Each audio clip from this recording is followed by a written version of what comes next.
আমাদের দেশের মানুষ প্রশ্নোত্তর সেশনকে খোঁচাখুচির সেশন হিসাবে গ্রহণ করেছে, সেটা আপনাদের এই অঞ্চলে একটু বেশি মনে হলো।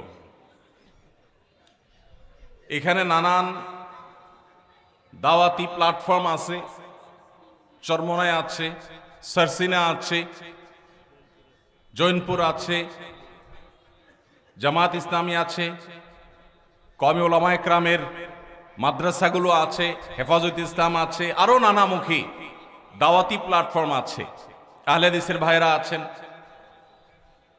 তো বিচিত্র এবং নানাবিধ দ্বীনি প্ল্যাটফর্ম থাকার কারণে প্রত্যেক প্ল্যাটফর্মের কিছু অনুসারীরা তার ভিন্ন মতের প্ল্যাটফর্মের ভাইদেরকে একটু খোঁচা মারার জন্য প্রশ্নের সুরতে আমার কাছে কিছু আলপিন দিয়ে দিছে। উদ্দেশ্য যে ভাই, আমি আমার আরেক মুসলমান ভাই যাকে আমি প্রতিপক্ষ মনে করি, আসলে আমাদের কেউ কারোর প্রতিপক্ষ না। আশরাফ আলী থানভী রহমতুল্লাহি আলাইহির খলিফা হযরত মাওলানা আবরারুল হক সাহেব রাহিমাহুল্লাহ তিনি বলতেন, दीन के हर काम करने वालों को रफीक समझो, फरीक ना समझो। যারাই আল্লাহর দ্বীনের কাজ করবে তাদের সবাইকে আমরা বন্ধু মনে করব, প্রতিপক্ষ মনে করব না। আমার একটা পথ আছে, আপনার আরেকটা পথ। আমি একটা উপায়ে কাজ করি, আপনি আরেকটা উপায়ে কাজ করেন। উদ্দেশ্য আমাদের একটাই, আমাদের সবার বন্ধু আল্লাহ আর আমাদের সবার শত্রু শয়তান।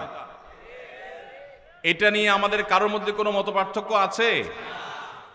যত সিলসিলা আছে, যত দরবার আছে, যত দ্বীনি দাওয়াতি প্ল্যাটফর্ম আছে, যত চিন্তার মুসলমান আমরা এখানে আছি, আমাদের বিভিন্ন বিষয়ে মত পার্থক্য থাকলেও আমাদের মূল বন্ধুকে, মূল শত্রুকে এটা নিয়ে কোনো ভিন্ন মত আছে? শুধু পার্থক্য হলো যে আমাদের শত্রু ইবলিস, তাকে দমন করবার জন্য, তার শয়তানি বন্ধ করবার জন্য কে কোন উপায়ে কাজ করব। আমাদের বন্ধু আল্লাহ, তাকে খুশি করার জন্য কে কিভাবে চেষ্টা করব, এটা নিয়ে আমাদের মত পার্থক্য আছে। আপনি বলেন এক নিয়ম, আমি বলি আরেকটা, উনি বলেন আরেকটা, আমাদের নানাবিধ মত আছে, আমাদের মূল বিষয়ে কোনো মত পার্থক্য নাই। তাহলে আমরা একে অন্যকে খোঁচাখুচি করলে এটা কি দ্বীনের কাজ হবে না দ্বীন আরো ক্ষতিগ্রস্ত হবে? আল্লাহ তাআলা আমাদেরকে বুঝার তৌফিক দান করুন। ভাইরা আমার, একটি উদাহরণ আমি বিভিন্ন সময় দেওয়ার চেষ্টা করি। কোথাও যদি একটি সাপ চলে আসে, বিষাক্ত সাপ, বিষধর সাপ, সেখানে আমরা ধরেন 4-5 জন মানুষ আছে, ধরুন এই স্টেজে আসলো একটা সাপ, ওদিক থেকে আসতেছে, আমরা দেখতেছি স্টেজের দিকে। এখন আমরা কয়েকজন মানুষ এখানে স্টেজে আছি, সব আলেম ওলামা, একজন জোনপুরি, একজন চরমনা, একজন জামাত ইসলাম, একজন আহলে হাদিস, একজন আরেকটা, আরেকজন আরেকটা।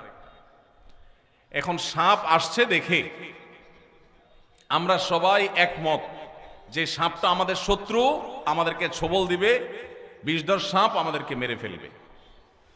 অতএব এই শত্রুর শত্রুতা বন্ধ করার জন্য আমরা সবাই একমত, নাকি?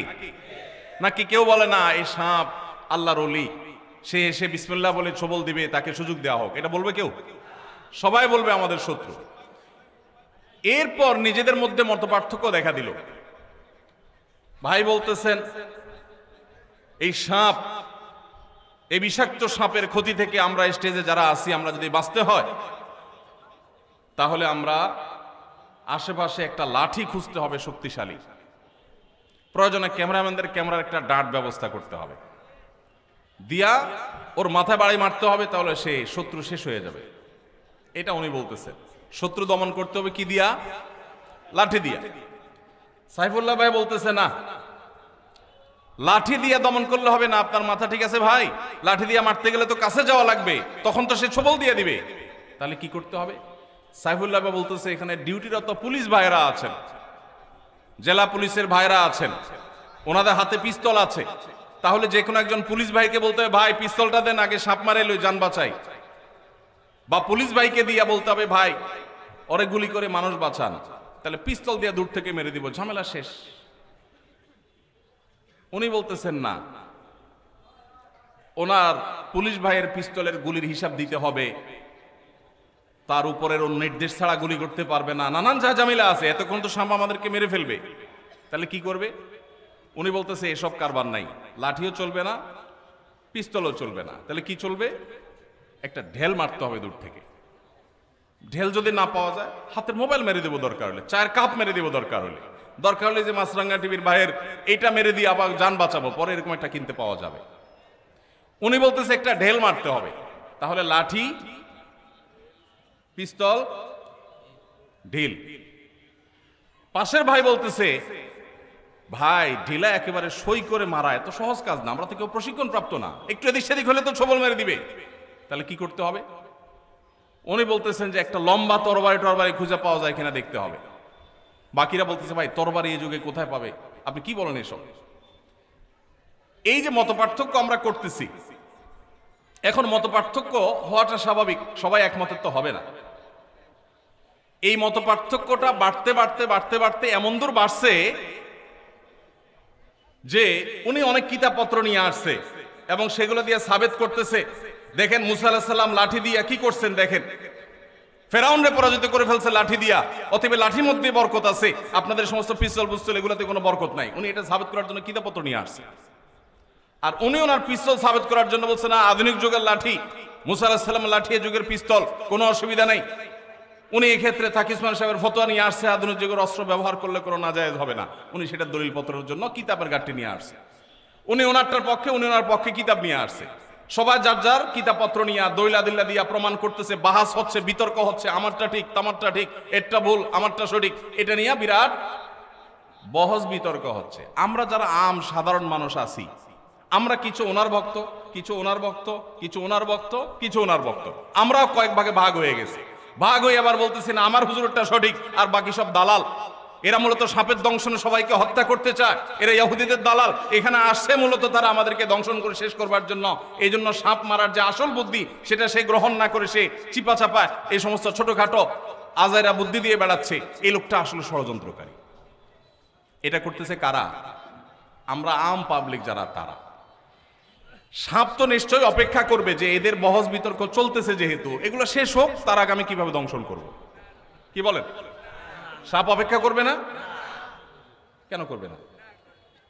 সাপ তো অপেক্ষা করবে যে তাদের গন্ডগোল ফাসাদ মিটমাট করুক, তারা কি নিয়ে আমার সাথে ফাইট করবে আগে ঠিক করুক, তারপর আমি দংশন করবো। এই জন্য অপেক্ষা করবে সাপ। সাপ কি করবে? ওই লাঠিওয়ালারাও ছবল দিবে, পিস্তল আলারাও মারবে, চান্স পাইলে ডেলালারেও মারবে, তরবারিওয়ালারাও মারবে। ঠিক না ঠিক? শত্রু চিহ্নিত, শত্রুর শত্রুতা নিয়ে কোনো মতপার্থক্য নাই। মতপার্থক্য হলো কিভাবে শত্রুতার দমন হবে, কিভাবে তাকে শেষ করতে হবে। মতপার্থক্য হলো আল্লাহ আমাদের সবারই প্রিয়, আল্লাহর প্রিয় পাত্র হওয়ার জন্য কোন পদ্ধতি অবলম্বন করবে এইটা নিয়ে। যদি এই গন্ডগোল ফাসাদ আর তর্ক বিতর্ক এগুলো না করে উনি ওনার লাঠিটা মারতো, উনি ওনার পিস্তল দিয়া মারতো, উনি ওনার ঢেলটা মারতো, উনি ওনার তরবারি দিয়া মারতো, তাহলে সাপটা মরে যেত। কথা কি বুঝাইতে পারছি? আজ দুর্ভাগ্যজনক বাস্তবতা আমাদের মুসলমানদের, আমরা পদ্ধতি নিয়ে গন্ডগোল করছি, মূল উদ্দেশ্যের মধ্যে কোনো মত পার্থক্য নাই। আমার সাথে আমার ভাইয়ের কারোর কোনো মত পার্থক্য নাই। আমরা সবাই জান্নাতে যেতে চাই। আমাদের সবার রব কে? আমাদের রাসূল কে? আমাদের কেবলা কি? আমাদের কোরআন, আমাদের হাদিস, আমাদের কোন বিষয় নিয়ে আমাদের মৌলিক কোনো বিষয় নিয়ে কোনো মত পার্থক্য আছে? নাই। শাখাগত বিষয়ে মত পার্থক্য আমরা এত বড় করে ফেলেছি, ওই মত পার্থক্য দিয়ে আমি আমার ভাইকে শত্রু বানিয়েছি, প্রতিপক্ষ বানিয়েছি। আসল শত্রুর কথা আমরা ভুলেই গেছি। আসল শত্রু সে ফনা তুলছে মুসলিম মিল্লাতকে ধ্বংসন করবার জন্য, বাংলাদেশের মানুষের দিনদারিটাকে ধ্বংস করবার জন্য তারা ফনা তুলছে, আর আমরা আছি আমাদের নিজেদের মধ্যকার মত পার্থক্য নিয়ে। আল্লাহ তাআলা আমাদেরকে হেদায়েত দান করুন। ভাইরা আমার, অতএব মত পার্থক্য থাকবে, এটা স্বাভাবিক। সবাই মনে করবে না যে এই সাপকে লাঠি দিয়ে মারলেই হবে, এক একজন এক এক মতের হবে, এটা স্বাভাবিক।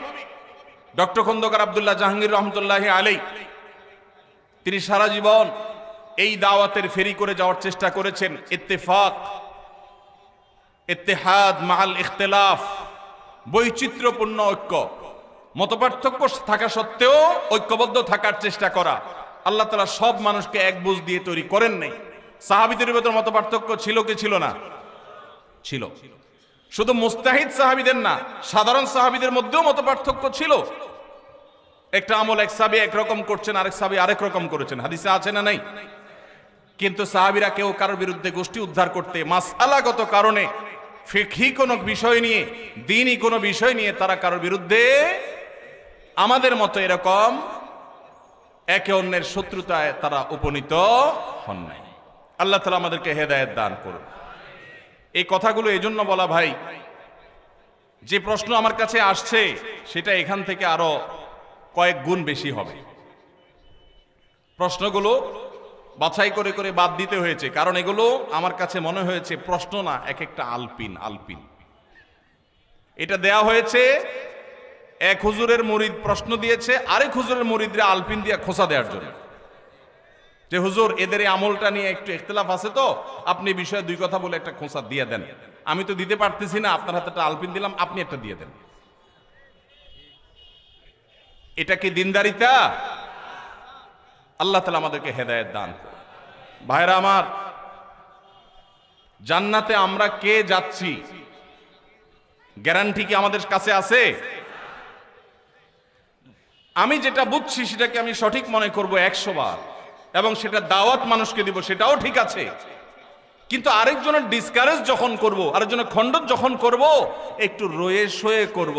একেবারে জাহান্নাম তার জন্য লিখে দলিল দিয়ে স্ট্যাম্প করে দিয়ে দিচ্ছি, যেভাবে এই দিন মুহাম্মদ সাল্লাল্লাহু আলাইহি সাল্লাম শিখায় যান নাই। আজ ছোটখাটো বিষয় নিয়ে আমরা একে অন্যকে প্রতিপক্ষ বানাচ্ছি। আবারও সেই আবুল হক সাহেব রাহিমাহুল্লাহ সেই উক্তিকে আমরা স্মরণ করি, दीन के हर काम करने वालों को रफीक समझो, फरीक न समझो। আমার ভাই কোন একটা প্ল্যাটফর্মে আল্লাহর দ্বীনকে বুলন্দ করবার জন্য, কোরআন এবং হাদিসকে বিস্তার করবার জন্য, আল্লাহর বান্দাদেরকে আল্লাহমুখী করবার জন্য চেষ্টা করছেন। আমার কাছে মনে হচ্ছে এই পদ্ধতি খুব বেশি ইফেক্টিভ না, আমার কাছে মনে হচ্ছে তিনি যেভাবে করছেন তাতে কিছু ভুল ত্রুটি হচ্ছে। এরপরেও তারও যেহেতু উদ্দেশ্য ভালো, আমি তার প্রতি সহযোগিতাপূর্ণ মনোভাব থাকবে, সে আমার বন্ধু হবে, শত্রু হবে না। ভাইরা আমার, আমরা ভিন্ন মতের মানুষদেরকে বিভিন্ন সময় দাওয়াত দেই না? আওয়ামী লীগ করলে বিএনপির লোক, বিএনপির লোক করলে আওয়ামী লীগের লোক, পরস্পরের মধ্যে দাওয়াত দেওয়া দেই হয় কি হয় না? হয়। এমনকি একই মার্কেটে ব্যবসা করছে, পাশাপাশি দোকানদার, নিজেদের মধ্যে কম্পিটিশন আছে, এরপরেও কিন্তু তারা একে অন্য একসাথে বসে খায়, দাওয়াত দেয়, আছে না নাই?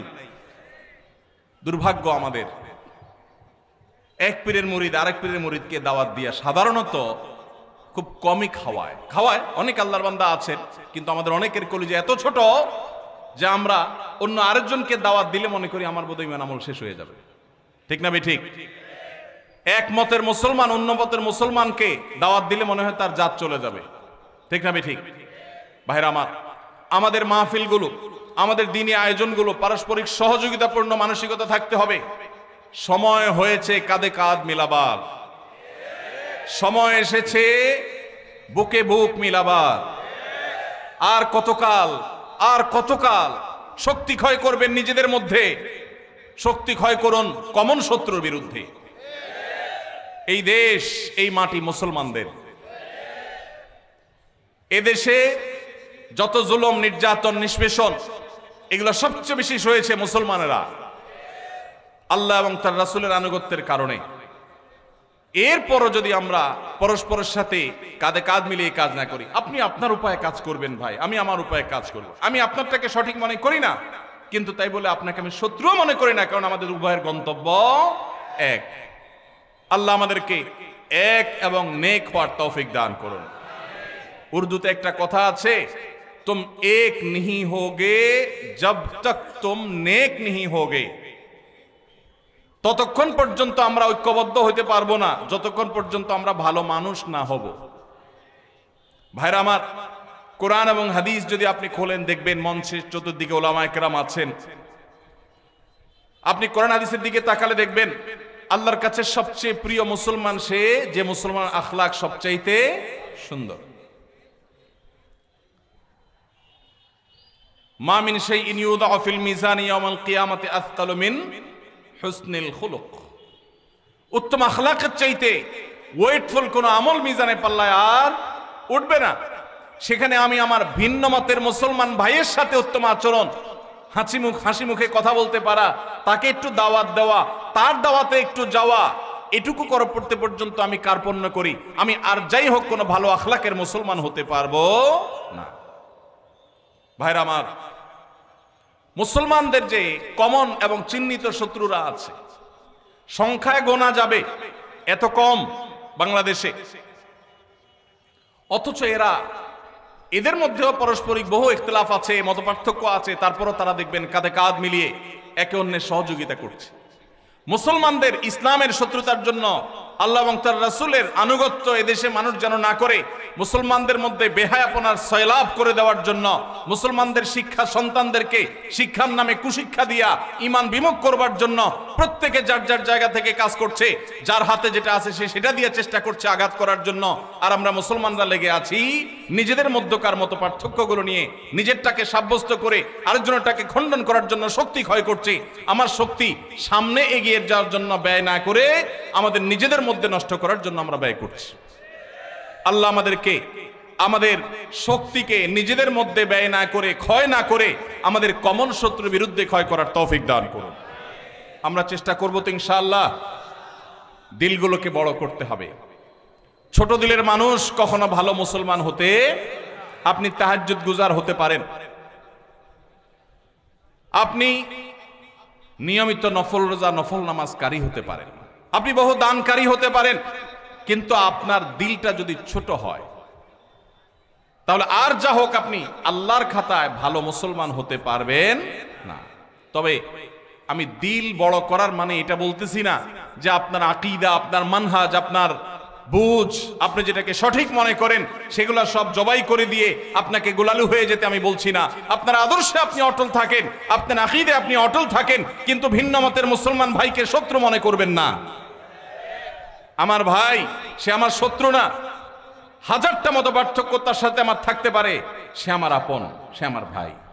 আল্লাহ আমাদের সবাইকে জান্নাতুল ফেরদাউসে মিলেমিশে একাকার হয়ে আমরা যে থাকবো, দুনিয়াতে আল্লাহ তাআলা সেই পরিবেশ আমাদেরকে করার তৌফিক দান করুন। জান্নাতে কি মুসলমানদের মধ্যে যারা হকপন্থী, কোরআন এবং সুন্নাহর অনুসারী, আহলুস সুন্নাহ জামাতের গণ্ডিতে যারা আছে, এদের মধ্যে যে ভিন্ন ভিন্ন মত আছে, ভিন্ন ভিন্ন সিলসিলা আছে, এদের বিভিন্ন সিলসিলা মানুষ থেকে মানুষ জান্নাতে যাবে না, যাবে না। এমন কি জান্নাত তো অনেক পরের বিষয়। আমরা যখন 5 ওয়াক্ত নামাজে দাঁড়াই, আমাদের নামাজের কাতারে আশেপাশে ভিন্ন ভিন্ন মতের লোকজন দাঁড়ায় কি দাঁড়ায় না? কি বলেন, দাঁড়ায় কি দাঁড়ায় না? আমার জামাত ইসলামী ভাইয়ের সাথে চরমনের ভাই কি একসাথে দাঁড়ায় কি দাঁড়ায় না? আমার আহলে হাদিস ভাইয়ের সাথে হানাফি ভাই দাঁড়ায় কি দাঁড়ায় না? আমার সরসিনার ভাইয়ের সাথে চরমনের ভাই কাঁধে কাঁধ মিলিয়ে দাঁড়ায় কি দাঁড়ায় না? আমার হেফাজতের ভাইয়ের সাথে অহেফাজতের ভাই একসাথে দাঁড়ায় কি দাঁড়ায় না? যেই নামাজ আমাকে শিক্ষা দিয়েছে সকল মুসলমানের সাথে কাঁধে কাঁধ মিলিয়ে দাঁড়িয়ে একাকার হয়ে যাওয়ার জন্য, মসজিদ থেকে বের হয়ে কেন আমরা এক একজনকে শত্রু ট্রিট করি? ভাইরা আমার, এখনো যদি আমরা পরস্পরকে খোঁচাখুচি বন্ধ না করি, তাহলে মনে রাখবেন আমাদের তরুণরা, সাধারণ শিক্ষিতরা আমাদের এই আচরণের কারণে তারা দিন থেকে দূরে সরে গেলে কিয়ামতের ময়দানে আল্লাহর কাঠগড়ার আসামি আমাদেরকে হতে হবে। আমরা মাহফিলগুলোতে, আমরা দ্বীনি আয়োজনগুলোতে একে অন্যের গোষ্ঠী উদ্ধার করি, বন্ধ করি। আমরা নিজের কথা বলি, কোরআন হাদিসের দিকে মানুষকে আহ্বান করি। আল্লাহ আমাকে, আপনাকে, আমাদের সবাইকে আমল করার তৌফিক দান করুন। আমরা সবাই প্রত্যেকটা মহল্লায়, প্রতিটা এলাকায় আমরা আমাদের কাজ করব, যে যেটাকে সঠিক মনে করছি সেটাই করব, সেটার পথেই মানুষকে দাওয়াত দিব। কিন্তু আরেক ভাই আরেকটা পথে দাওয়াত দিচ্ছেন, তাকে আল্লাহর ওয়াস্তে আমি আমার শত্রু মনে করব। আল্লাহ বলেছেন, তাআবানু আলাল বিররি ওয়াত তাকওয়া ওয়ালা তাআবানু আলাল ইসমি ওয়াল উদওয়ান। তোমরা বীর এবং তাকওয়া, ভালো কাজ এবং তাকওয়ার কাজে একে অন্যের সহযোগী হও। আল্লাহ বলেন নাই তাআবানু আলাল বাররি ওয়াল মুত্তাকি, আল্লাহ বলেছেন তাআবানু আলাল বিররি ওয়াত তাকওয়া। চেহারা দেখে, চোখ দেখে দেখে তুমি সহযোগিতা করবা, সেটা আল্লাহ বলেন নাই। ব্যক্তি দেখে সহযোগিতা করতে বলেন নাই, আল্লাহ কর্তা দেখে সহযোগিতা করতে বলেন নাই। আল্লাহ বলেছেন কোঅপারেশন করবে, একে অন্যের প্রতি সহযোগিতামূলক আচরণ করবে কর্ম দেখে। কর্ম দেখে না কর্তা দেখে? কর্ম দেখে। উনি আরেক মতের মানুষ, কর্তা ভিন্ন, কিন্তু কাজটা ভালো করতেছে, আমি সহযোগিতা করব না অসহায়তা করব? উনি যত ভালো কাজই করুক, উনি আমার দলের না, আমার মতের না, আমার সিলসিলার না, এই জন্য তার ওই কাজে আমি সহযোগিতা করব না। এটা কি কোরআনের উপর আমল হবে না বেআমল হবে? ভাইরা আমার ভিন্ন মতের ভাইও যদি কোনো ভালো কাজ করে, আল্লাহ বলেছেন কাজ ভালো কিনা সেটা দেখবা, কাজ ভালো হলে সহযোগিতা করবো। আমরা করবো তো ইনশাআল্লাহ। সহযোগিতা করতে না পারেন, আল্লাহর ওয়াস্তে বিরোধিতা করবেন, শত্রুতা করবেন, চেষ্টা করা যাবে তো ইনশাআল্লাহ। এই কথাগুলো এই জন্য বললাম, প্রশ্নগুলো দেখে আমার আসলে খুব খারাপ লেগেছে। সাইফুল্লাহ ভাইকে বলতেছিলাম প্রশ্ন বাছাই করতে করতে যে এত অবস্থা খারাপ কেন, তিনিও প্রশ্ন পড়ে পড়ে হাসছেন আর বলতেছেন যে আমাদের এখানে সব সিলসিলা আছে তো মাশাআল্লাহ, সিলসিলা সিলসিলা এত সিলসিলা জমে গেছে যে এখানে কে কাকে খোঁচাখুচি করবে। হয়তো মুরব্বীরা এসব করে না, আমাদের অনুসারী ভক্ত ভাইদের অনেকে করে, অনেকে সওয়াবের কাজ মনে করে একে অন্যের গোষ্ঠী উদ্ধার করে। আছে না নাই? সওয়াব হবে না গুনাহ হবে? ভালো করে শুনে রাখবেন, যে আলেম আপনাকে বিভক্তি শিখায়, যে আলেম আপনাকে আপনার মুসলমান ভাইয়ের বিরুদ্ধে শত্রুতা শিখায়, সে আলেম আপনাকে কোরআন সুন্নাহর দিকে আহ্বান করছে না।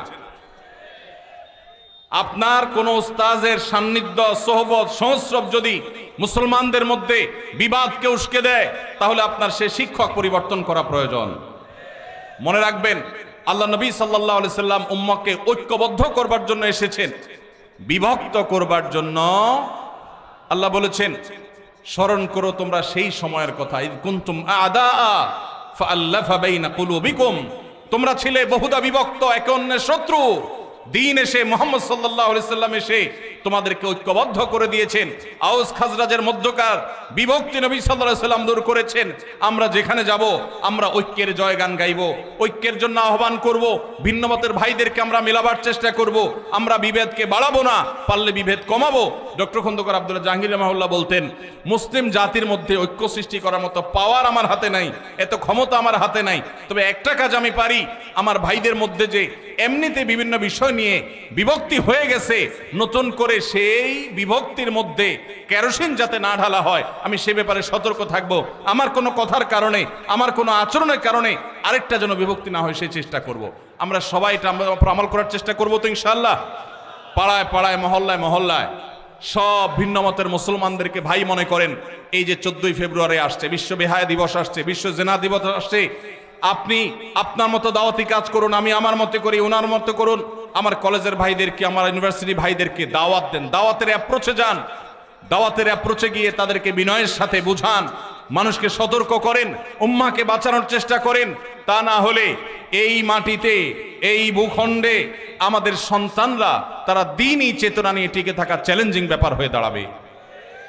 এখনই ইতোমধ্যে যে পরিবেশ হয়েছে, সামান্য কিছু শত্রু, আমাদের মুসলমানদের শত্রু, মুসলিম বিদ্বেষী, ইসলাম বিদ্বেষী, হাতে গোনা কিছু, তারা আমাদের সন্তানদের চরিত্র নষ্ট করার জন্য হাজারটা আয়োজন করে ফেলেছে। আমরা নিজেদের মধ্যে বিভক্তিতে লিপ্ত। আমরা যদি ওই যে যার কাছে যা আছে সে যদি সেই উপায়ে নেমে যেত, তবলিগের ভাই গাছতে বের হয়ে গেছে কেন? ভ্যালেন্টাইন ডে এর অপসংস্কৃতিকে থামাবার জন্য। আরেক ভাই লিফলেট বিতরণে বের হয়ে গেছে কেন? ভ্যালেন্টাইন ডে এর অপসংস্কৃতিকে থামাবার জন্য।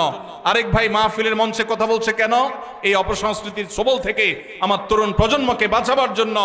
তাহলে প্রত্যেকে যদি যার যার জায়গা থেকে আমরা অ্যাক্টিভ হই, ইনশাআল্লাহ অন্যায় এদেশে কোনো অবস্থাতে স্থান পেতে পারে না। আল্লাহ আমাদের সবাইকে কাঁধে কাঁধ মিলিয়ে কাজ করার তৌফিক দান করুন। আপনাদের প্রশ্নের দোষ ধরাতে আপনারা কি রাগ করেছেন? দেখেন, আপনারা আবার রাগ করেন না, কারণ আপনাদের এলাকার তারিফ করেছি। এখন আপনারা যদি বলেন শুধু পাম্পট্টি দিতে, তাহলে সেটা তো আমার সঠিক কাজ হবে না। আমি যেটা দোষ দেখেছি সেটাও বলার চেষ্টা করেছি। আল্লাহ আমাকে, আপনাকে, আমাদের সবাইকে ইসলাহ করার তৌফিক দান করুন। চলেন ভাই আমরা প্রশ্নের উত্তরে চলে যাই। অনেক প্রশ্ন আপনাদের, কয়টা উত্তর দেওয়া সম্ভব আমি জানি না। বিসমিল্লাহ। প্রথম প্রশ্ন, ধূমপান বা অ্যালকোহল পান করলে কি নামাজ হবে কিনা? বা আমরা অনেকের কাছে শুনেছি যে 40 দিন যাবত নামাজ হবে না, এটা কতটুকু সত্য, আর এটার ব্যাখ্যাও জানতে চাচ্ছিলাম। দেখুন,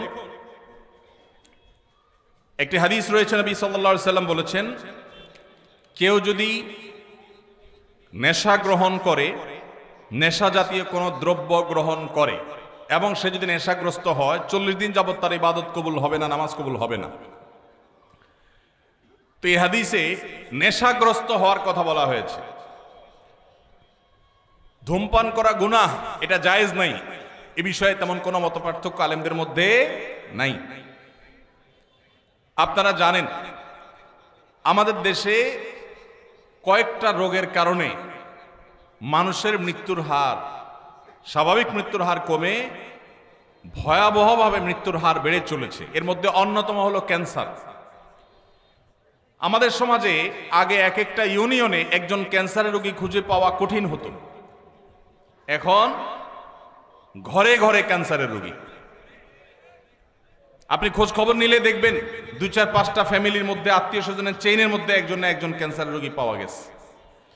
ক্যান্সারের যত কারণ আছে এর মধ্যে সবচেয়ে বড় কারণ হলো এই মাদক। এমনকি যারা পানের সাথে জর্দা খান, সাদা পাতা খান, ক্যান্সারের কারণ। ডাক্তাররা সতর্ক করেন কিন্তু আমরা শুনি না। যারা ধূমপান করছেন তারা নিজেদেরকে ধ্বংসের দিকে ঠেলে দিয়েছেন। এই জন্য এটাকে সারা বিশ্বের সমস্ত ওলামা একরাম ঐক্যবদ্ধভাবে এটাকে নাজায়েজ বলেছেন,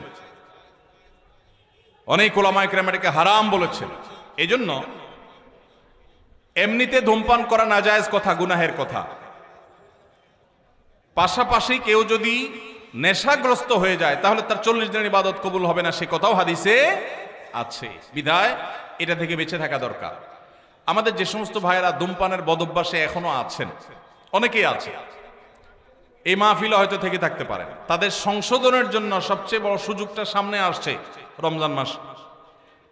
রমজান মাসে মানুষ 12 থেকে 14-16 ঘন্টা এমনি রোজা রাখে, আবার ঘুমে থাকে রাতে প্রায় 6 ঘন্টা, তাহলে 14 আর 6 20 ঘন্টা।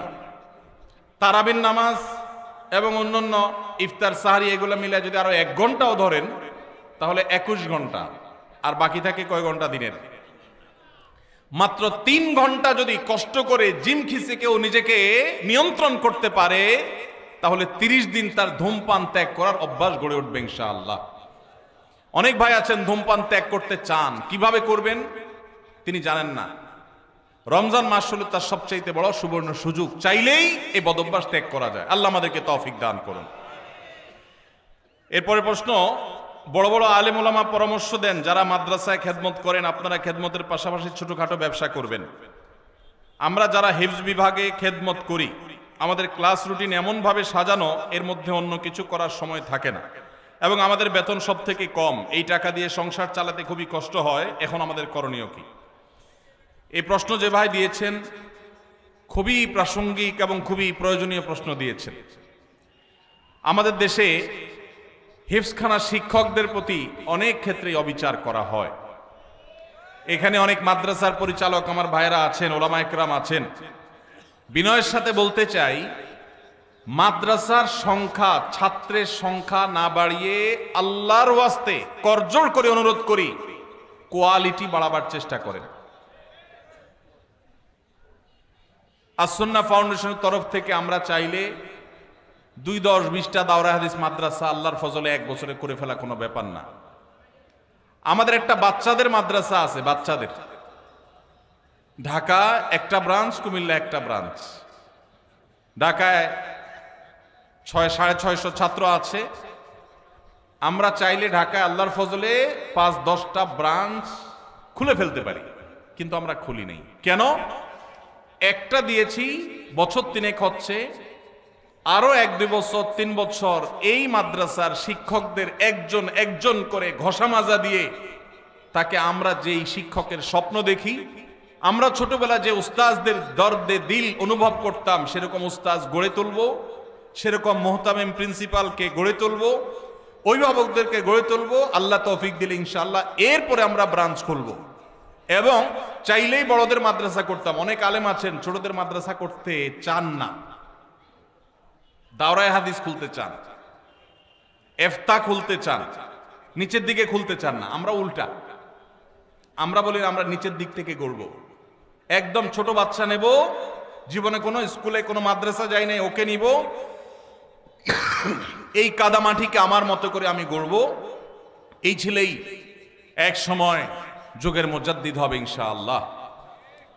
আর আমি নিজ থেকে নানান বদভ্যাস এক এক মাদ্রাসা এক এক স্কুল থেকে এক একটা নিয়ে আসছে, ওই বুড়ো বয়সে বাচ্চার পিছনে সময় দিব, ওইটা সময়টাকে আমরা নষ্ট সময় মনে করি। হ্যাঁ, তাদের পিছনে সময় দিতে হবে ভিন্নভাবে, কিন্তু আমরা কোয়ালিটি গড়ার চেষ্টা করি।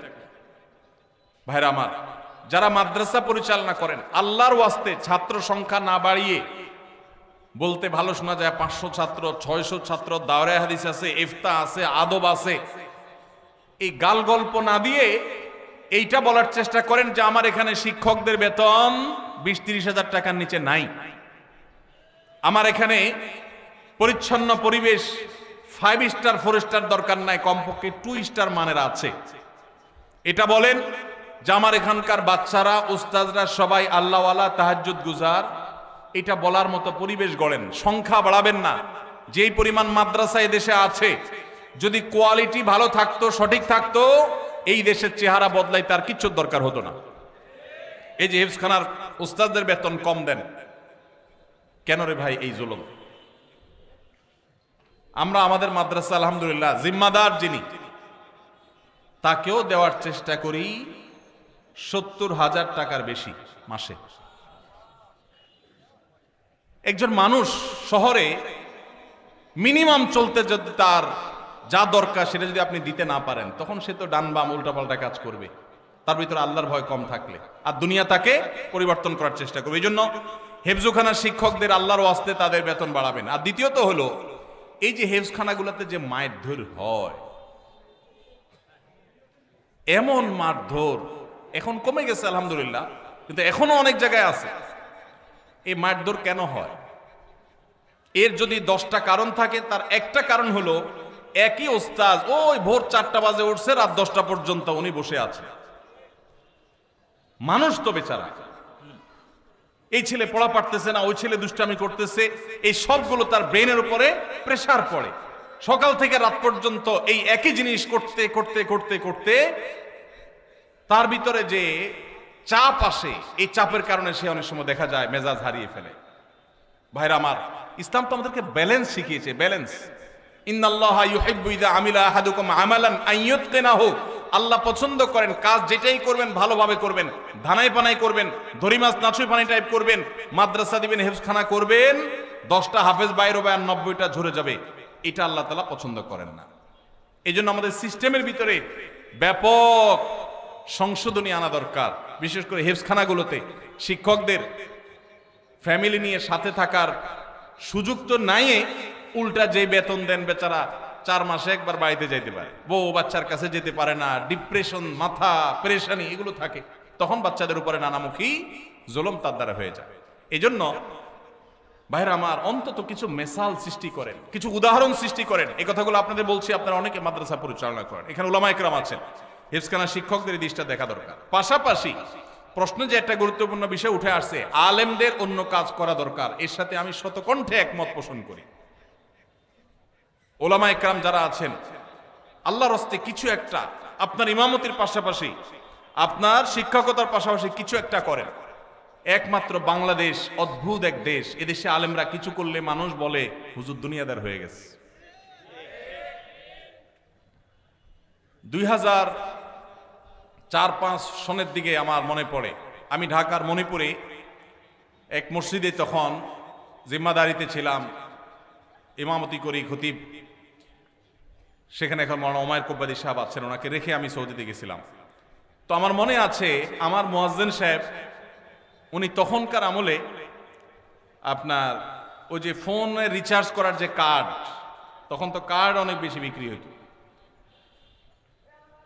তখন এই কার্ডগুলোর ব্যবসা উনি শুরু করবেন, আমার সাথে পরামর্শ করলেন। আমি বললাম খুব ভালো কথা, দেদারসে শুরু করে দেন। কোন মুসল্লি যদি আপনার চোখের দিকে তাকায়, আমাকে দেখা দিবেন সেই মুসল্লিকে, তারা শায়েস্তা করার দায়িত্ব আমার। উলামায়ে কেরাম তারা যদি তাদের দ্বীনি কাজের পাশাপাশি ব্যবসা বাণিজ্য করেন, দেশের জন্য ভালো না খারাপ? আপনি যদি সৌদি আরবে যান, আপনি অবাক হয়ে যাবেন। একজন ইমাম পাওয়া কঠিন হবে, শতকরা একজন ইমাম পাওয়া কঠিন হবে যে ইমাম শুধু ইমামতি করে। অদ্ভুত দেখ, শুধু বাংলাদেশ, আর কিছু করতে পারে না। হুজুর যদি একটা দোকানদারি করে, বলে হারে হুজুরেরও টাকায় ধরছে, মুসল্লিদের ফতোয়ার চোটেই হুজুর টিকে না। আপনি দেখবেন মসজিদুল হারাম, মদিনার মসজিদে নববীর ইমাম খতিব যারা আছেন, এমনকি মুয়াজ্জিন যারা আছেন, আমার জানা মতে একজনও নাই যে শুধুমাত্র এই হারাম শরীফের চাকরি করে। হারাম শরীফের মতো জায়গায় যারা ইমাম আছেন, তারা একজন মন্ত্রী পদমর্যাদার প্রটোকল পান, সরকারি বাসা বাড়ি, সৌদি আরবের মতো জায়গায়। এরপরেও দেখবেন হয় কোনো কোর্টের বিচারক ইমাম সাহেবরা, আর না হলে কোনো বিশ্ববিদ্যালয়ের শিক্ষক, সব পিএইচডি হোল্ডার, বড় বড় আলেম। মুয়াজ্জিন সাহেবরা কোথাও না কোথাও চাকরি করেন। হারামের একজন মুয়াজ্জিনের অফিসে আমি সাক্ষাৎ করলাম বছর 2 আগে, আব্দুল্লাহ সাইফুল্লাহর সাথে ছিলেন আমার। ওনার অফিসে গেলাম, এক বাংলাদেশি বলল যে হারামের অমুক মুয়াজ্জিন সাহেবের অফিসে আমি টি বয়ের কাজ করি, আপনারা কি দেখা করবেন নাকি? আমি বললাম হারামের মুয়াজ্জিনের সাথে দেখা করো তো সৌভাগ্যের, চলেন যাই।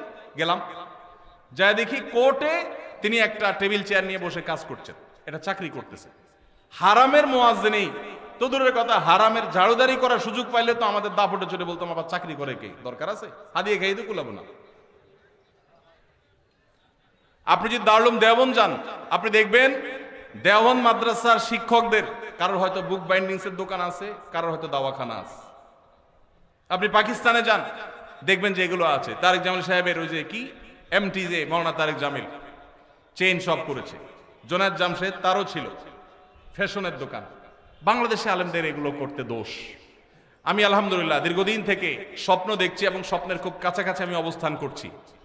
ছোট ছোট করে এক বা একাধিক ব্যবসা একযোগে শুরু করবো ইনশাআল্লাহ, উদ্বুদ্ধ করার জন্য। ওলামা ইকরামকে আল্লাহ তাআলা সাধারণ মানুষের দিকে যেন চেয়ে থাকতে না হয়, তাদের হাদিয়া নির্ভর যেন হতে না হয়, আল্লাহ সেই তৌফিক দান করুন। এই জন্য সে আন্তরিকতা থাকতে হবে। এখন মুশকিল হলো, আমরা যারা আবার ব্যবসা বাণিজ্যে যাই, অনেকে সেই দিকে যাইয়া আমাদের দিনদারিতা এটাতে ঘাটতি চলে আসে, ওইটা যেন না আসে। আল্লাহ আমাদেরকে তৌফিক দান করুন। তাহলে হাফেজ সাহেবদের বেতন বাড়ায় দিবেন, তাদের প্রতি জুলুম করবেন না। 5-7 হাজার 10 হাজার টাকা বেতন, এটা এই যুগে একটা মানুষ চলার জন্য যথেষ্ট না। আল্লাহর ওয়াস্তে এটা করবেন না। মাদ্রাসা যারা পরিচালনা করেন, যতটুকু পারবেন ততটুকু নিবেন। আপনারা বলছে কে 500 ছাত্র ভর্তি করতে? আপনারা বলছে কে দাঁড়া পর্যন্ত খুলে বসে থাকতে? আপনি যতটুকু চাপ নিতে পারেন ততটুকু নেন, আল্লাহ তাআলা বারাকা দিবেন ইনশাআল্লাহ। আল্লাহ আমাদেরকে তৌফিক দান করুন। হাত পা সচল ও কাজ করার ক্ষমতা আছে, তারপরে ভিক্ষা করে তাদের পেশা হয়ে দাঁড়িয়েছে, তাদেরকে জেনে শুনে ভিক্ষা না দিলে কি গুনাহ হবে কিনা? না, ভিক্ষা না দিলে তো গুনাহ হবেই না, বরং ঢাকায় বিশেষ করে বাচ্চা ভাড়া আনে ভিক্ষা করার জন্য। জানেন তো আপনারা, মহিলার কোলে বাচ্চা, এই বাচ্চা এই মহিলা কয়েক ঘন্টা ভিক্ষা করবে, আবার এরপরে আরেক মহিলা ভিক্ষা করবে, তার কাছে আবার ভাড়া দেওয়া হবে। এই কথাও ঢাকায় এই জিনিসও আছে। তো সেজন্য আপনার কাছে যদি মনে হয় কোনোটা পেশাদার ভিক্ষুক, ওইটার পেশা হলো ভিক্ষুক, আপাদমস্তক সুস্থ সবল মানুষ, কাজ করে না, সে ভিক্ষা করে, তাহলে তাকে ভিক্ষা যদি আপনি না দেন, এর কারণে গুনাহ তো হবেই না, বরং আপনি তাকে সম্ভব হলে নসিহা করে কোনো কাজের জন্য উদ্বুদ্ধ করবেন, এতে আপনার সওয়াব হবে ইনশাআল্লাহ। তবে ধমক দিবেন না। ও আম্মা সাইলা ফালা তানহার, কেউ হাত বাড়ালে দিতে না পারলে বিদায় দিবেন, পারলে সুন্দরভাবে বিনম্রতার সাথে নসিহা করবেন, ধমক দিবেন না। ধমক দিতে আল্লাহ নিষেধ করেছেন, কারণ আপনি জানেন না তো যাকে আপনি মনে করছেন যে সে পেশাগত কারণে এটা করছে, হতে পারে সে আসলে অভাবী, তখন তার দিলের বদদোয়া পাবেন। এজন্য ধমক দিবেন না, তবে বোঝানোর চেষ্টা করবেন। আল্লাহ আমাদের তৌফিক দান করুন। বিভিন্ন ইসলামী অনুষ্ঠান অর্থাৎ মাহফিলকে কেন্দ্র করে পাড়া মহল্লা এবং বিভিন্ন হাট বাজারে চাঁদা তুলে মাহফিলের আয়োজন করে, এটা ইসলাম কতটুকু সমর্থন করে? ভাইরা আমার, আপনারা করছেন নি? কিরকম করছেন? ফিতা দিয়া? মাশাআল্লাহ মাশাআল্লাহ, এটা একটা মেসালে মাহফিল। এই মাহফিল এটা হয় নাই, আল্লাহ শুকর। আমাদের যখন আমরা মাহফিল করতাম, এখন তো মাহফিল করি না, আমি যখন আমি মাহফিল করতাম আমার একটা ফর্ম ফিল আপ করতে হইতো, ওখানে 12-13টা শর্ত দেওয়া থাকতো, এর ভিতরে একটা হলো এইটা। আমরা লিখে দিতাম যে এই মাহফিলের টাকা কিভাবে জোগাড় হবে সেটা আমাদেরকে বোঝাতে হবে আগে। এরপরে এই রাস্তাঘাটে গণকালেকশন হবে কিনা এটা আমরা জানতে চাইতাম, যদি হয় সেই মাহফিলে আমরা যেতাম না। দেখুন, একটা সময় আমরা যখন মাদ্রাসায় পড়েছি, মাদ্রাসা চালাবার জন্য ওস্তাজদের সাথে আমরাও কালেকশনে বের হয়েছি। বাংলাদেশে এখন আল্লাহর ফজলে একটা ওয়াজ মাহফিল করার জন্য যেই টাকার দরকার হয়, সম্মানজনকভাবে সেই টাকা কালেকশন করা সম্ভব, প্রত্যেকটা এলাকায় সম্ভব। কিছু মানুষের খাসলত আছে যে রাস্তাঘাটে নামাজ ছাড়া তাদের কোনো কাজ হয় না। মাদ্রাসা ছোট ছোট বাচ্চাদেরকে দিয়ে বা নিজেরা রাস্তাঘাটে গাড়ির গতি থামায়া আপনি মানুষের কাছ থেকে চাঁদাবাজি করছেন, এটা আল্লাহর দ্বীনকে অপমান করার শামিল। আপনাকে বলে কে লাখ টাকার বক্তা হায়ার করার জন্য, যে বক্তাকে লাখ টাকা না দিলে আসবে না, সেই বক্তার টাকা জোগাড় করার জন্য রাস্তা আল্লাহর দ্বীনকে বেইজ্জত করছেন। এটা দ্বীনের খেদমত নয়, এটা দ্বীনের ক্ষতি করা। আল্লাহ আমাদেরকে বোধোদয় যেন হয় সেই তৌফিক দান করুন। ভাইরা আমার, যতটুকু লোড নিতে পারবেন ততটুকু করবেন। কে বলেছে আল্লাহ আপনাকে বলেছে যে তুমি একেবারে সবচেয়ে ভাইরাল হুজুর নিয়ে আসো যে লাখ টাকার বান্ডিল ছাড়া যাবে না? কে বলছে? অনেক মুখলেস ওলামা একরাম আছেন, সাদামাটা কথা বলবেন। হেদায়েতের মালিক কে? আল্লাহ রাব্বুল আলামিন। আমাদের পূর্বসূরীদেরকে দেখবেন অনেক সহজ সরল কথা বলেছেন, হাজারো মানুষে হেদায়েত হয়ে গেছে। কত মায়ের পেছের কথা আমরা বলি, হেদায়েত মানুষের হয় না, জোয়ার হয়, হেদায়েত হয় না। আল্লাহ আমাদেরকে সেরকম মাহফিল করার তৌফিক নসিব করুন। আদর্শ মাহফিল করতে গিয়ে আল্লাহর দ্বীনকে কখনো বেইজ্জত করব না ইনশাআল্লাহ। লাইলাতুন নিসফি মিন শাবান প্রচলিত শবে বরাত উপলক্ষে আমাদের করণীয় কি? বিশেষ করে এই রাতে মসজিদে ওয়াজ মাহফিল, দোয়া দুরূদ, ইবাদত বন্দেগী এবং নানা ধরনের খানাদানার আয়োজন করা হয়।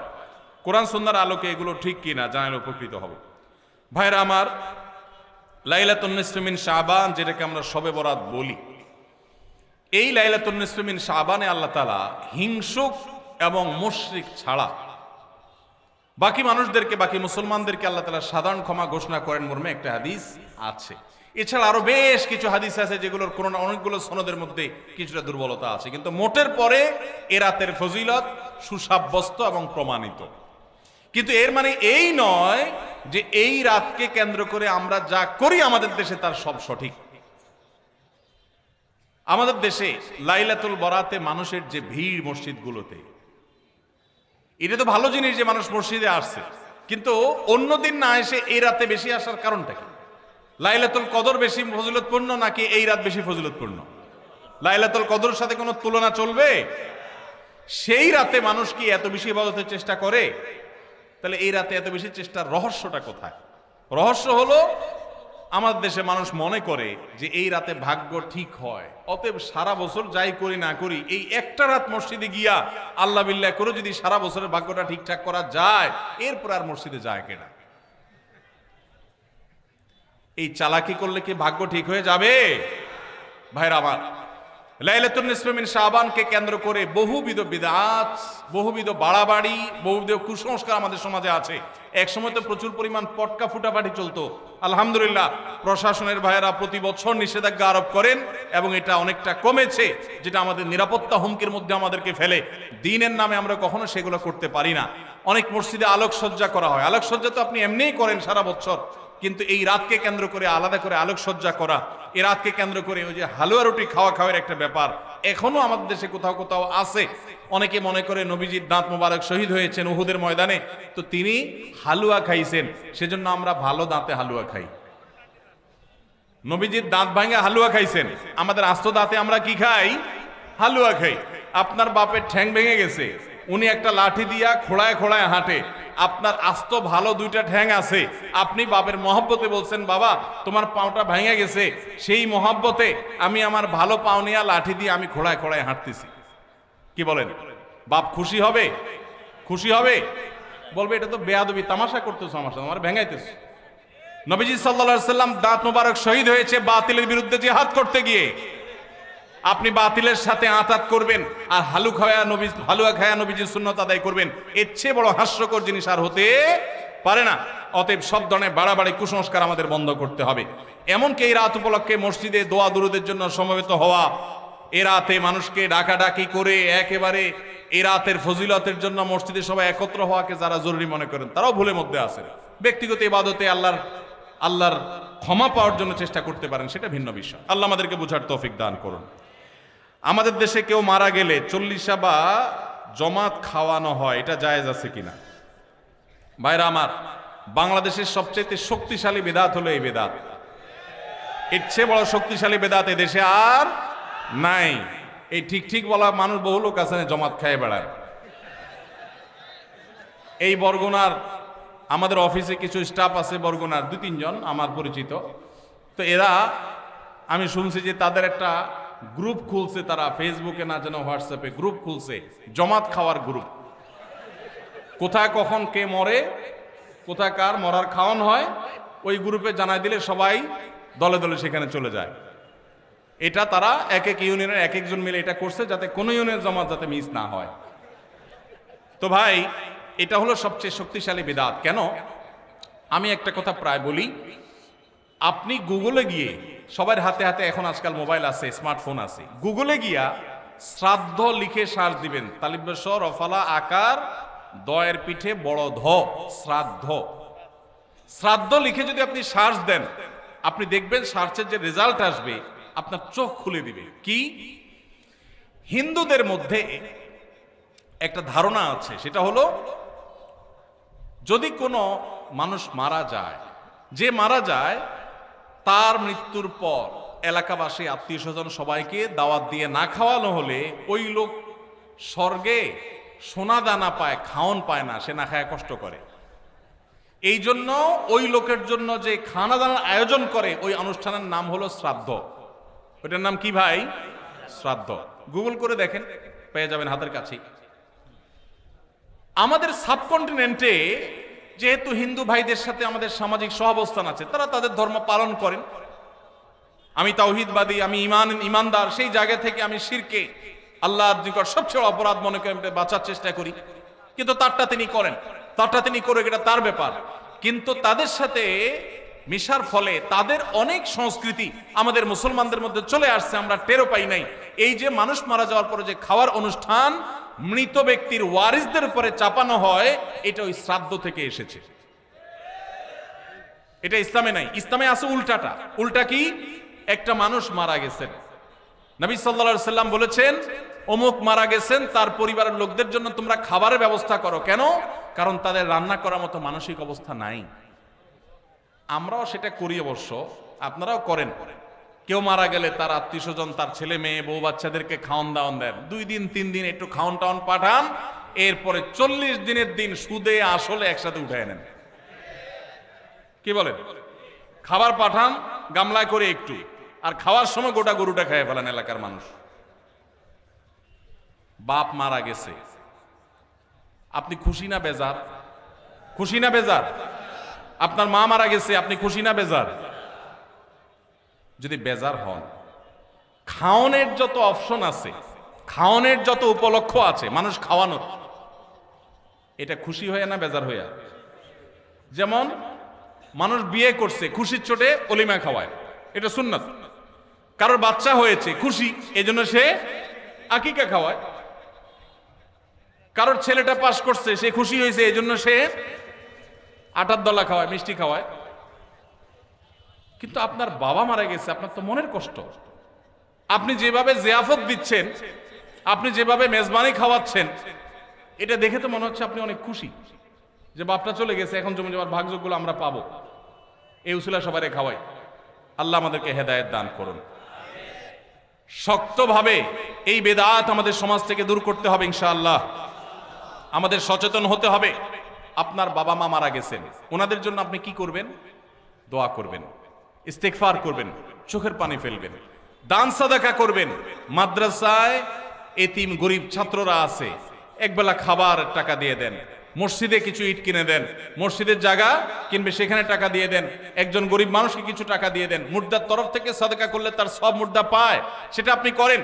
কিন্তু এই যে অন্য ধর্মের মানুষদের মতো করে খাবার অনুষ্ঠান যেটা করছেন, এটা সুন্নাহর খেলাফ। সুন্নাহ হলো মৃত ব্যক্তির পরিবারকে খাওয়ানো, তাদের কাছ থেকে খাওয়াটা সুন্নাত নয়। আল্লাহ আমাদেরকে বুঝার তৌফিক দান করুন। মুশকিল হলো এটা যদি আপনি না করেন, আজকের ওয়াজ শোনার পর এলাকাবাসী বলবে অমুক লোকটা মারা গেছে, কি ছেলে মেয়ে রেখে গেছে, কারোর একটা হাত ধোয়াইলো না। বলবে কি না বলেন? কেন আপনার হাত আরেকজন ধোয়াইতে হবে? আপনার হাত কি লুলা হয়ে গেছে? হ্যাঁ, আরেকজন হাত ধোয়াইতে হবে, নিজের হাত নিজে ধুতে পারেন না? হাত ধোয়ানো মানে খাওয়ান আর কি। তাই না? এলাকাবাসী বহু কিছু বলবে, কিন্তু আপনি অটল থাকবেন যে আমি ইনশাআল্লাহ এগুলা করব, আমার বাবার জন্য মায়ের জন্য যেটা করলে সওয়াব হবে সেটা আমি করব। নবীজি সাল্লাল্লাহু আলাইহি সাল্লামের কাছে এক সাহাবী এসে বলছেন, ইয়া রাসূলুল্লাহ, আমার মা মারা গেছেন, আফা আহুজ্জু আনহা, আমি কি তার পক্ষ থেকে হজ করতে পারি? নবীজি বলেছেন, নাম, অবশ্যই করতে পারো। এগুলো হলো সুন্নাত। আমরা সুন্নাত বাদ দিয়ে এখন বেদাতকে আলিঙ্গন করে ফেলেছি। আল্লাহ আমাদেরকে হেদায়েত দান করুন। খাতনার অনুষ্ঠানে গোশতের পরিবর্তে বারবার ঝোল দেওয়ার কারণে সংঘর্ষে 4 জন আহত হয়েছেন। এই ন্যারো মানসিকতা আমাদের দেশে দিন দিন বেড়ে চলেছে। এর কারণ কি বলে আপনি মনে করেন? ভাইরা আমার, পত্রপত্রিকায় নিউজ হয়েছে এই বিষয়ে, আমার যতটুকু মনে পড়ে আমিও দেখেছি, আপনারাও হয়তো অনেকে দেখেছেন। এটা অবশ্য নতুন না। বিয়ের বাড়িতে চিংড়ির সাইজ যা দেওয়ার কথা ছিল বা এক্সপেক্ট ছিল তার চেয়ে একটু ছোট, এই কারণে মারামারিতে একজন নিহত। এ ধরনের ঘটনা প্রায় আপনারা শুনেন না পত্রপত্রিকায়। স্ত্রীকে জামাটা ইস্তারি করে দিতে বলছে, বেচারি ভুলে গেছে, এই জন্য তালাকি দিয়ে দিচ্ছে। শুনেন কি শুনেন না? এই যে অসহনশীলতা, এই যে অসহিষ্ণুতা, এটা আমাদের সমাজে বাড়ছে। বিশেষ করে প্রশ্নে যেটাতে আসছে যে খাতনার অনুষ্ঠানকে কেন্দ্র করে এটা হয়েছে। কেন এটা হয় ভাই?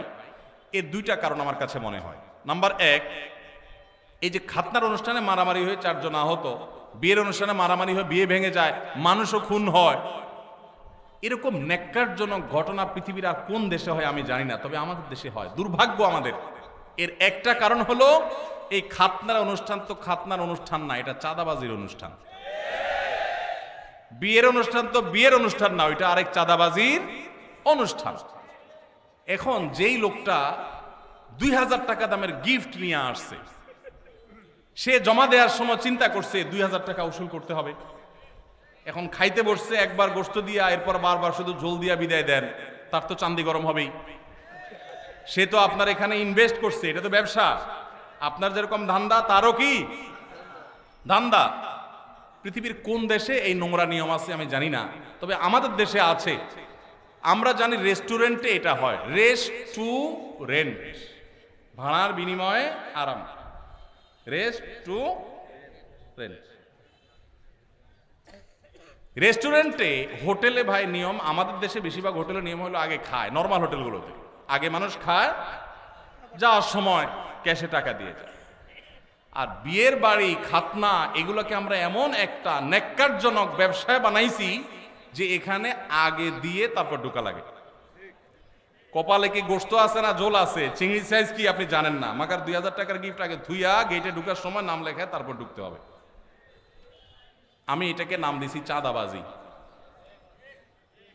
ডাকাত রাস্তায় ডাকাতি করার সময় একটা ছুরি হাতে রাখে, একটা পিস্তল রাখে। বিয়ে এবং খাতনার অনুষ্ঠানেও চাঁদাবাজি হয়, এখানেও ডাকাতি হয়। পার্থক্য এটুকু যে এখানকার ডাকাতরা চেয়ার টেবিল নিয়ে বসে।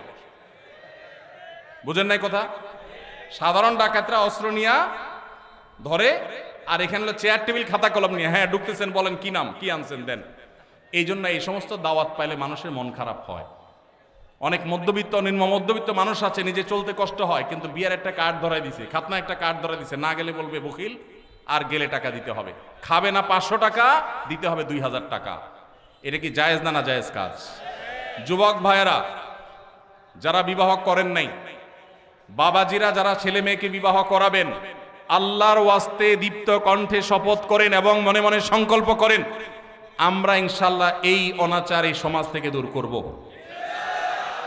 আপনি খাতনা করাবেন, খাতনা অনুষ্ঠান করবেন, কয়েকজন মানুষকে মেহমানদারি করবেন, ভালো জিনিস খাওয়ান, অসুবিধা নাই তো, কোনো আলেম নিষেধ করেন নাই তো এটা।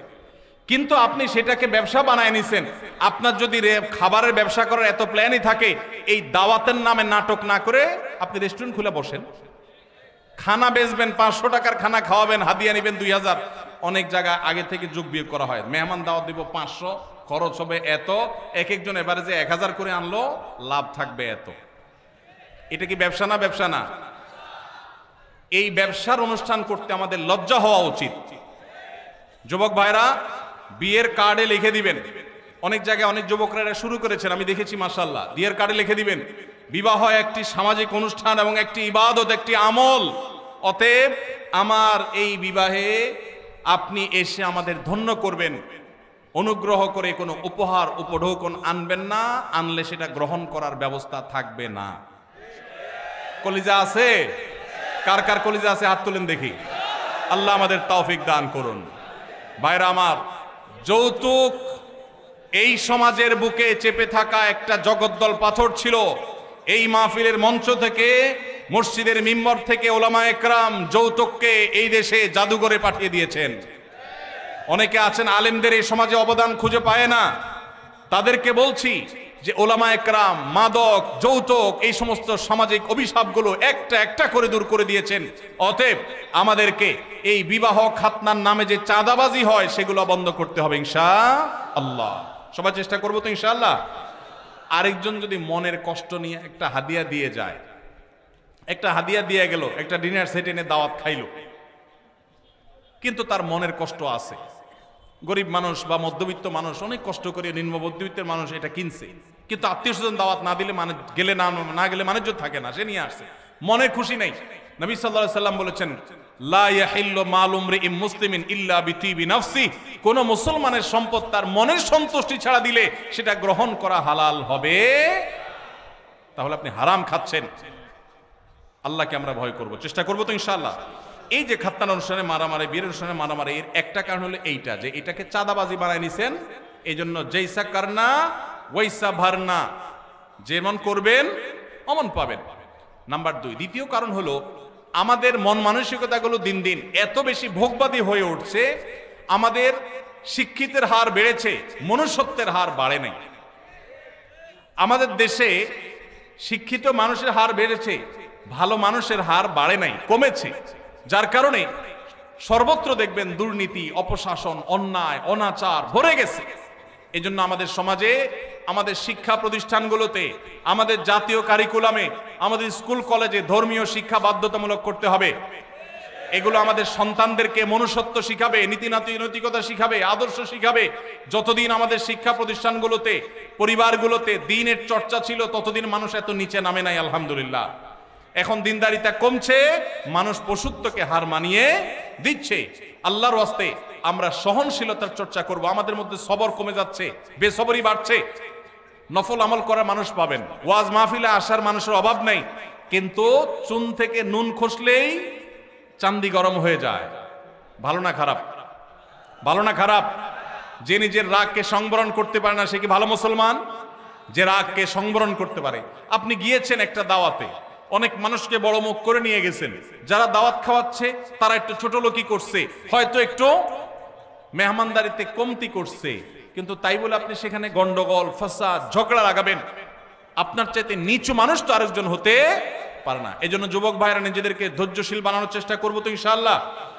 কিয়ামতের ময়দানে আল্লাহর কাছ থেকে ব্লাঙ্ক চেকের মাধ্যমে যদি কেউ সওয়াব পেতে চান, ব্লাঙ্ক চেক তো বুঝি আমরা না, কেউ কোনো কাজের বিনিময়ে আপনাকে 2 লাখ, 5 লাখ, 10 লাখ বা কিছু একটা ফিগার দিলেন, এটা এক জিনিস।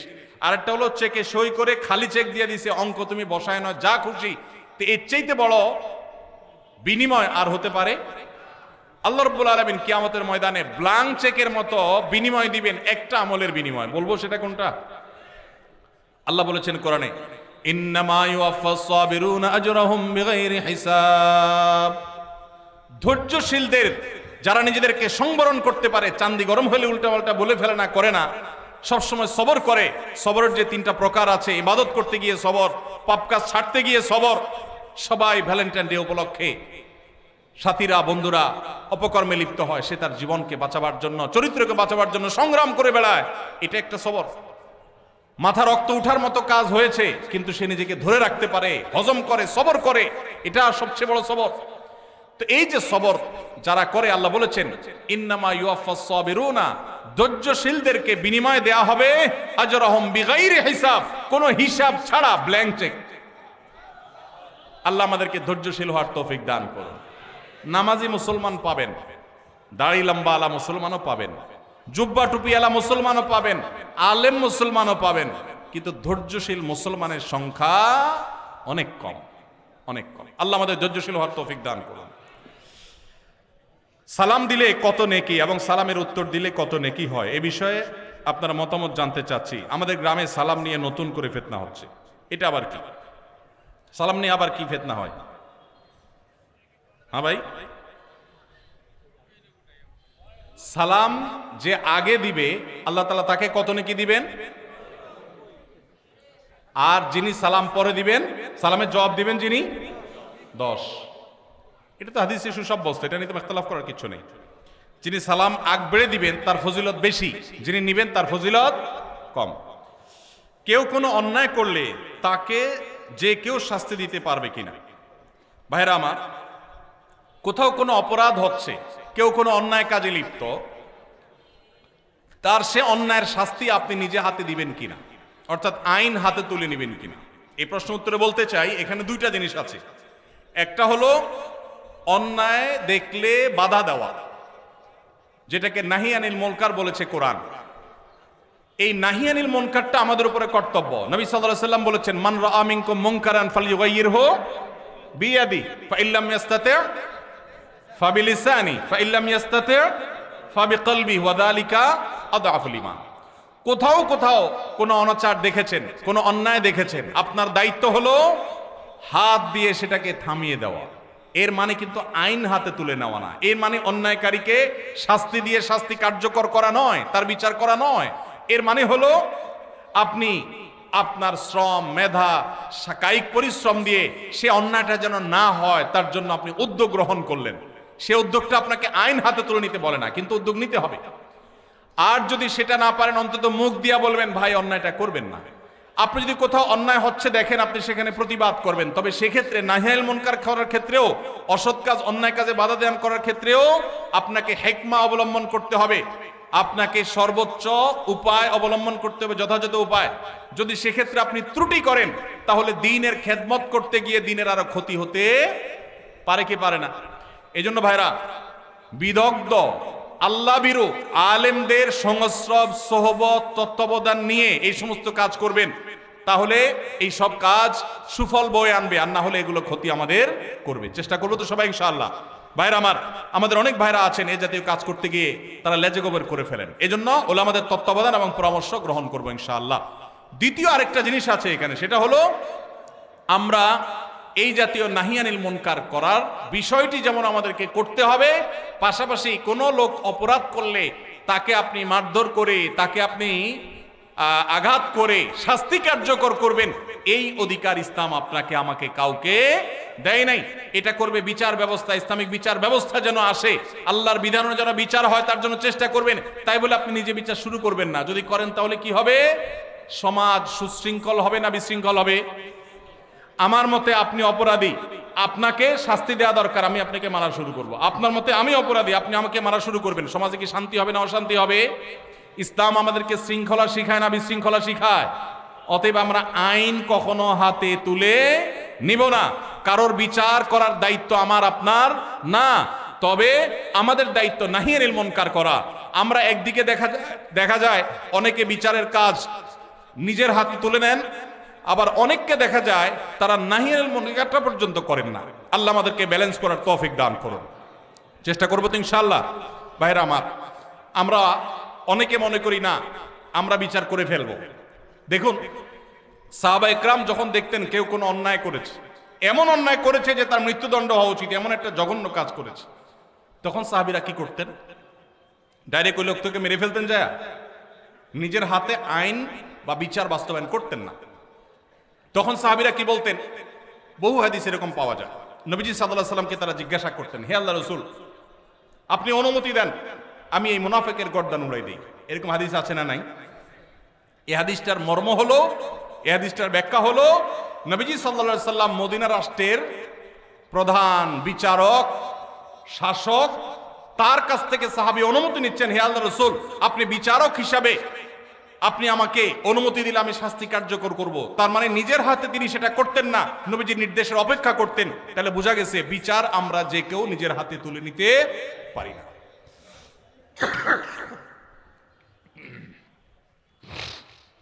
কাজী অফিসে গিয়ে উভয় পক্ষের সম্মতিতে 3 তালাক বলে বিবাহ বিচ্ছেদ করলাম, এখন সে আমাকে নিতে চায়, এখন আমার করণীয় কি? ভাইরা আমার, তালাকের মাসআলা এই বরগুনাতে দাওরা হাদিস মাদ্রাসা আছে না নাই? আছে। বড় বড় মসজিদ আছে যেখানে বড় বড় মুফতি সাহেবরা আছেন। এগুলো ওলামাদের কাছে গিয়ে জিজ্ঞাসা করবেন। শর্টকাট সব মাসালার উত্তর এই সংক্ষিপ্ত ভাষণে জানতে আসবেন না, কারণ তালাকের মাসালা এভাবে দিলে ভুল হতে পারে। এখানে কনভারসেশন লাগবে, আপনাকে আর অনেক প্রশ্ন করতে হবে, ডিটেইল লাগবে, তারপর উত্তর দিতে হবে। এই জন্য তালাকের প্রশ্ন উত্তর সাধারণত আমরা সংক্ষিপ্ত প্রশ্ন উত্তরে ভাষণে দেই না। এই জন্য ওলামাদের শরণাপন্ন হবেন, সবকিছু শর্টকাটে জানার চেষ্টা করবেন না। কোনো ব্যক্তি যদি তার সম্পত্তি 5 জন সন্তানদের মধ্য থেকে একজনকে বাদ দিয়ে 4 জনকে লিখে দিয়ে দেয়, সে ব্যক্তি মারা গেলে তার জানাজা নামাজ পড়া যাবে কিনা? ভাইরা আমার, আমাদের দেশে অনেকে এই কাজটা করেন, তেজ্যপুত্র করেন। প্রচলিত আইনে তেজ্যপুত্র কোথাও থাকতে পারে, কিন্তু ইসলামে তেজ্যপুত্র বলতে কোনো কিছু নবী করিম সাল্লাল্লাহু আলাইহি সাল্লাম পরিষ্কারভাবে নিষেধ করেছেন। কোন মুসলমান অন্য মুসলমানকে ত্যাগ করে চিরকালের জন্য তার সাথে সম্পর্ক ছিন্ন করে ফেলবে, এটা জায়েজ। লা ইয়াহিল্লু লিমুসলিমিন আন ইয়াহজুরা আখাহু ফাওকা 3 লায়াল। 3 দিনের বেশি কোনো মুসলমানের সাথে অভিমান করে সম্পর্ক ছিন্ন করা জায়েজ আছে? নাই। এখন সন্তান খারাপ, যত খারাপ হোক, আপনি সন্তানকে তথাকথিত তেজ্যপুত্র করলেন, করে কোনো সম্পদ দিলেন না, বঞ্চিত করলেন, আল্লাহর কাঠগড়ার আসামি হবেন। আপনার ঘরে জন্মগ্রহণ করেছে, অতএব আল্লাহর কোরআনের মিরাসের আয়াতের নির্দেশের আলোকে এটা তার প্রাপ্য হক হয়ে গেছে। হ্যাঁ, সে যদি মোরতাদ হয়ে যায়, ইসলাম থেকে খারিজ হয়ে যায়, তাহলে সেটা মানে আমিনাল ইরফ, বা সে পরিত্যক্ত সম্পদ থেকে বঞ্চিত হবে। কিন্তু মুসলমান আছে, আপনার কথা শুনে না, আপনার খায় খেদমত করে নাই, আপনি সে অজুহাতে তাকে কিছু দিলেন না, বাকি সন্তানদেরকে দিয়ে দিলেন, আল্লাহর কাঠগড়ায় আসামি হতে হবে, জায়েজ হবে না। এখন এইটা যদি কোনো লোক করে, জীবদ্দশা দিতে চায়, তাহলে সমান হারে দিতে হবে। এক সাহাবী নবীজিকে এসে বলছেন, ইয়া রাসূলুল্লাহ, আমার সন্তানকে অমুক ছেলেকে আমি এটা দিয়েছি। নবী সাল্লাল্লাহু আলাইহি সাল্লাম বলেছেন, বাকি সবাইকে দিয়েছো? বলেন না, দেই নাই। তখন নবী সাল্লাল্লাহু আলাইহি সাল্লাম বলেছেন, ইত্তাকুল্লাহ ওয়া আদিলু বাইনা আওলাদিকুম, আল্লাহকে ভয় করো আর সন্তানদের মধ্যে সমতা বজায় রাখো। এই জন্য ভাইরা, এই জুলুম করা যাবে না। ইসলাম আমাদেরকে সাম্য এবং ইনসাফ শিখিয়েছে, সেটা আমাদের সব ক্ষেত্রে করতে হবে। এমনকি শত্রু হলে তার সাথেও আমাকে ইনসাফ করতে হবে। আমাদের কষ্ট হয়, আমার সাথে কারো শত্রুতা আছে, সে আমার সাথে শত্রুতা করে, কিন্তু তার বেলায় কোনো সাক্ষ্য দেওয়ার প্রশ্ন আসলে আমি সত্য সাক্ষ্য দিলে তার পক্ষে যায়, আমাদের দিতে মন চায় না। কিন্তু এই দেওয়াটাই হলো ইমানের দাবি। আল্লাহ বলেছেন, ওয়ালা ইয়াজরিমান্নাকুম শানাআনু কওমিন আলা আল্লাহ তা'দিলু ই'দিলু হুয়া আকরাবু লিত-তাকওয়া। কারোর সাথে শত্রুতা আছে দেখে আপনি ইনসাফ করবেন না, এটা জায়েজ আছে? এজন্য বাবাজিরা সাবধান, সন্তান সন্ততিদের মধ্যে কোনো প্রকার হেরফের করবেন না, এটা জায়েজ নাই। সেই সন্তান যদি খারাপ হয়, সে আল্লাহর কাছে দায়ী হবে, ভিন্ন কথা। তো আপনি তাকে সম্পদ থেকে বঞ্চিত করতে, হ্যাঁ, যেটা আপনি করতে পারেন, একটা সন্তান নেককার, মাদ্রাসায় পড়ে, দিনদার, ওকে একটু সম্পদ বাড়ায় দিলেন তার দিনদারিতার কারণে, সেটা জায়েজ আছে। কিন্তু একজনকে টোটাল বঞ্চিত করলেন, আরেকজনের নামে সব লিখে দিলেন, এটা কিন্তু জায়েজ হবে। এখন কোন মুরব্বী যদি এই কাজ করেন, তিনি মারা গেলে তার জানাজা পড়া যাবে না এমন কোনো কথা নেই। তার জানাজা পড়বেন, কিন্তু তিনি আল্লাহর কাছে দায়ী থাকবেন। সন্তানদের কর্তব্য হলো, বাবা যাকে বঞ্চিত করছে আমাদের ভাগ থেকে তাকে দিয়ে আমরা ব্যালেন্স করে ফেলবো, তাহলে আশা করা যায় আল্লাহ তাআলা বাবাকে হয়তো মাফ করবেন। আমাদের দেশে ব্যবসার ক্ষেত্রে টাকা দিয়ে যে শেয়ার হয়, যেমন এক দোকানদারকে আমি 1 লক্ষ টাকা দিলাম, সে আমাকে কোন হারে দিবে, হালাল পন্থা কি?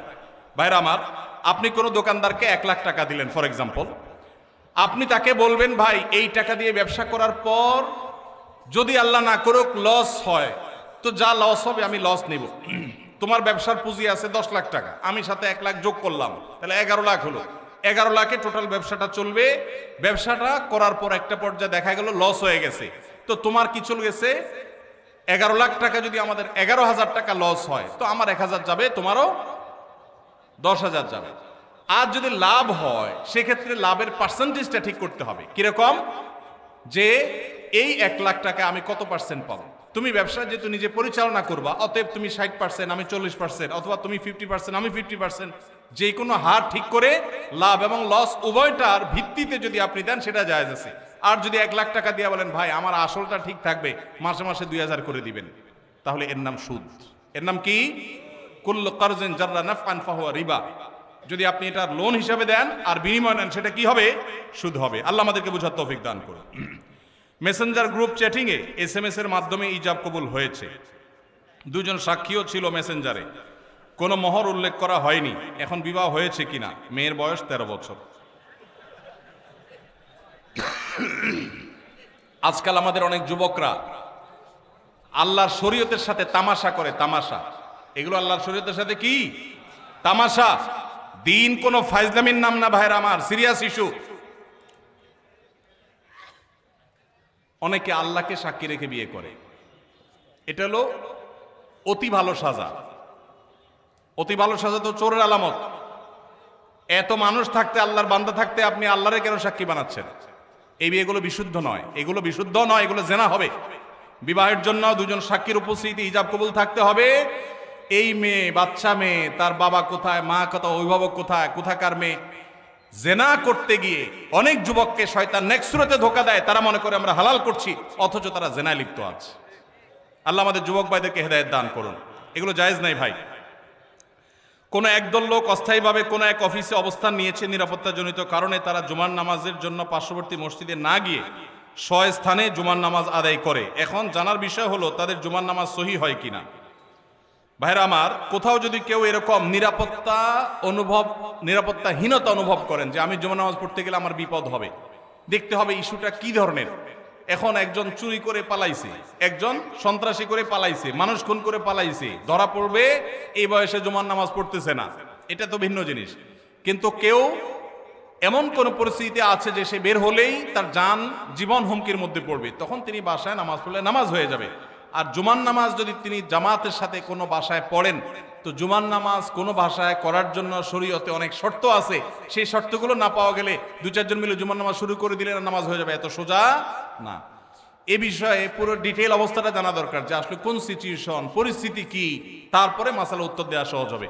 আমি এখন যদি বলি তাহলে সেক্ষেত্রে সেটা অপূর্ণ থাকবে। এই জন্য এই মাসালাটাও কোনো দক্ষ বিদগ্ধ আলেমের সাথে দেখা করে বা ফোনে যোগাযোগ করে ডিটেইল বলে তারপর উত্তর নেবেন। এটা আমি স্কিপ করলাম, উত্তর দিলাম না। আমার এক সহকর্মী দাঁড়িয়ে ছোট ছোট করে রাখে, এ ব্যাপারে তাকে নিষেধ করলে সে হেসে এসে বলে এতে কোনো সমস্যা নাই। এ ব্যাপারে শরীয়তের হুকুম কি? এই ব্যক্তি এখানে উপস্থিত আছে, দয়া করে কিছু বলে শাসন করে দেন। আসামি হাজির। ভাইরা আমার, দাড়ি লম্বা করা এটা নবী সাল্লাল্লাহু আলাইহি ওয়াসাল্লামের নির্দেশ। তিনি বলেছেন আফুল্লুহা আরখুল্লুহা, তোমরা দাড়িকে ছেড়ে দাও। দাড়িকে ছেড়ে দিতে বলেছেন, লম্বা করতে বলেছেন। সাহাবীদের মধ্যে এক মুষ্টির পরে, বুখারীর হাদিসে এক মুষ্টির পরে অতিরিক্ত অংশ কাটার বিষয়টা সাব্যস্ত আছে। এর আগে, এক মুষ্টির আগে সাহাবীদের কারোর কাছ থেকে, নবী সাল্লাল্লাহু আলাইহি ওয়াসাল্লাম থেকে কোনো হাদিসে দাড়ি কাটা ছাটার কোনো প্রমাণ নাই। এজন্য সারা বিশ্বের প্রায় সব উলামায়ে ইকরাম একমত যে দাড়ি লম্বা করা ওয়াজিব। কিছু ইখতিলাফ আছে, আরবের কিছু আলেমদের ভিন্ন মত আছে। বেশিরভাগ আলেমদের মতে হলো দাড়ি লম্বা করা কি ওয়াজিব। ইজিপশিয়ান কিছু আলেমদের ভিন্ন মত আছে, আরো কিছু আলেমদের ভিন্ন মত আছে। বাকি মেজরিটি আলেমদের মত হলো ওয়াজিব। আমরা বলি দাড়ি রাখা সুন্নত, সেটা সুন্নত এই অর্থে নবীজিও দাড়ি রেখেছেন, সেই হিসাবে সুন্নত। কিন্তু তিনি নির্দেশ করলে সেটা কি হয়ে যায়? সেটা আমভাবে ওয়াজিব হয়ে যায়, সেই হিসাবে দাড়ি রাখা ওয়াজিব। অতএব ভাই, যদি কেউ মনে করে দাড়ি না রাখলে সমস্যা নাই, তার কাছে সমস্যার ডেফিনিশনটা কি, সংজ্ঞাটা কি? কেউ তো বলতে পারে নামাজ না পড়লেও সমস্যা নাই, কিন্তু একজন মুসলমান মনে করবে আল্লাহর নবীর ওয়াজিব তরক করলে সমস্যা আছে না নাই? আছে। কিয়ামতের ময়দানে তার জন্য জবাবদিহি করতে হবে কি হবে না? হবে। তবে আমাদের ভাই কেউ হয়তো খোঁচা খোঁচা দাঁড়িয়ে রাখা শুরু করেছেন, আমরা তাকে অ্যাপ্রিসিয়েট করব, আমরা তাকে দূরে সরাবো না। আলহামদুলিল্লাহ ভাই শুরুটা করে দিয়েছেন, ইনশাআল্লাহ আল্লাহ এটাতে বরকত দিবেন। আমরা তাকে এটাকে লম্বা করার জন্য নসিহা করব। তবে সেই সাথে এটাও আমাদের মাথায় রাখতে হবে, দাড়ির চাইতে অনেক ইম্পর্টেন্ট নির্দেশ আছে আল্লাহর, যেগুলো আমরা অহরহ লঙ্ঘন করি। আছে না নাই? এটা শুনে আবার বেদাড়ি আল্লাহ একটু খুশি হয়ে গেছে, যাক আমাদের পক্ষে একটু আসলো। ভাইরা আমার, দাড়ি রাখা ওয়াজিব, সেটা নিয়ে কোনো আলাপ নাই, সেটা নিয়ে কোনো ছাড় নাই। কিন্তু পাশাপাশি আমাদের এটাও মাথায় রাখতে হবে যে আল্লাহর অন্যান্য ফরজ বিধানগুলো মানতে হবে। অনেকে লম্বা দাঁড়িয়ে আছে, মুখ খারাপ করে, আছে না নাই? বাংলা একটা প্রবাদ আছে, হাজী সাহেবের মুখ খারাপ। কি বলে? হাজী সাহেবের মুখ খারাপ। এই লম্বা দাড়ি নিয়ে মুখ খারাপ করে কি করে না? এই লম্বা দাড়ি নিয়ে দোকানদার দেশি মশারি আর ইন্ডিয়ান মশারি মিশায় দেশি মশারি তেলগুলো বিক্রি করে কি করে না? তাহলে দাড়ি আছে, তিনি ওয়াজিব আমল করেছেন, সবও পাবেন, কিন্তু যেই কাজটা করছেন ওইটা দাড়ি রেখে যে সব পাচ্ছেন তার চেয়ে অনেক বেশি ক্ষতি তিনি করছেন ওই কাজটা করে। ঠিক না ভাই? ঠিক। এই জন্য আমাদের পরিপূর্ণভাবে দিনে প্রবেশ করতে হবে, আল্লাহ আমাদেরকে তৌফিক দান করুন, কিন্তু সেই সাথে দাড়িও লম্বা করার চেষ্টা করতে হবে। কিন্তু কোনো ভাই করছেন না, আমরা বেশিরভাগ মানুষ অন্যকে নিয়ে পড়ে থাকি। একটা বড় মুসিবত হলো বাংলাদেশে মানুষের, আমরা অন্যের চরকায় তেল একটু, আমাকে আল্লাহ দাড়ি রাখার তৌফিক দিয়েছে আলহামদুলিল্লাহ, আমি এখন চিন্তা করবো আমার আখলাকটা ঠিক হয়েছে কিনা, আমি বউরে বাসায় গালি দিই কিনা, আমি কর্মচারীদের সাথে চালের মতো ব্যবহার করি কিনা, আমি মানুষের হক মারি কিনা, আমি দেখবো আমার বাকি আর কোথায় ল্যাকিংস আছে সেটা আমি দূর করব। আমি দাঁড়িয়ে আছে এই জন্য যার দাড়ি নাই তারে খোঁচা মারি করি আমি, এটা তো কোনো মুসলমানের কাজ হতে। আমি চাইবো আমার ভাইয়ের দাড়ি লম্বা হোক, কিন্তু সেই সাথে আমি চাইবো আমার আরো যে দুর্বলতা আছে সেগুলো যেন দূর হয়। আল্লাহ আমাদেরকে আমলের তৌফিক দান করুন। আমার নাম মোহাম্মদ জাকির হোসেন, আমি সিরাজউদ্দিন সড়ক টাউন হল বরগুনার নিবাসী। আমি বর্তমানে সৌদি আরবের দাম্মামে থাকি। আহমদুল্লাহ হুজুর, আপনার কাছ থেকে আমি জানতে চাই, কোম্পানির ডিউটি করতে গিয়ে যে হাম্মাম ব্যবহার করি, হাম্মাম মানে টয়লেট ব্যবহার করি, তাতে অনেক সময় নাপাক পানির ছিটকে পেছনের অংশে অর্থাৎ পাছায় লেগে যায়।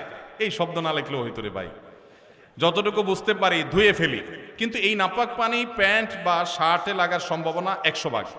আমার এই পরিস্থিতিতে প্যান্ট ছাড়া নামাজ পড়ার কোনো উপায় নাই, তারপরও আমি এই অবস্থায় 5 ওয়াক্ত নামাজ পড়ি এবং আল্লাহর কাছে কান্নাকাটি করি, আমার নামাজ কবুল হবে কিনা?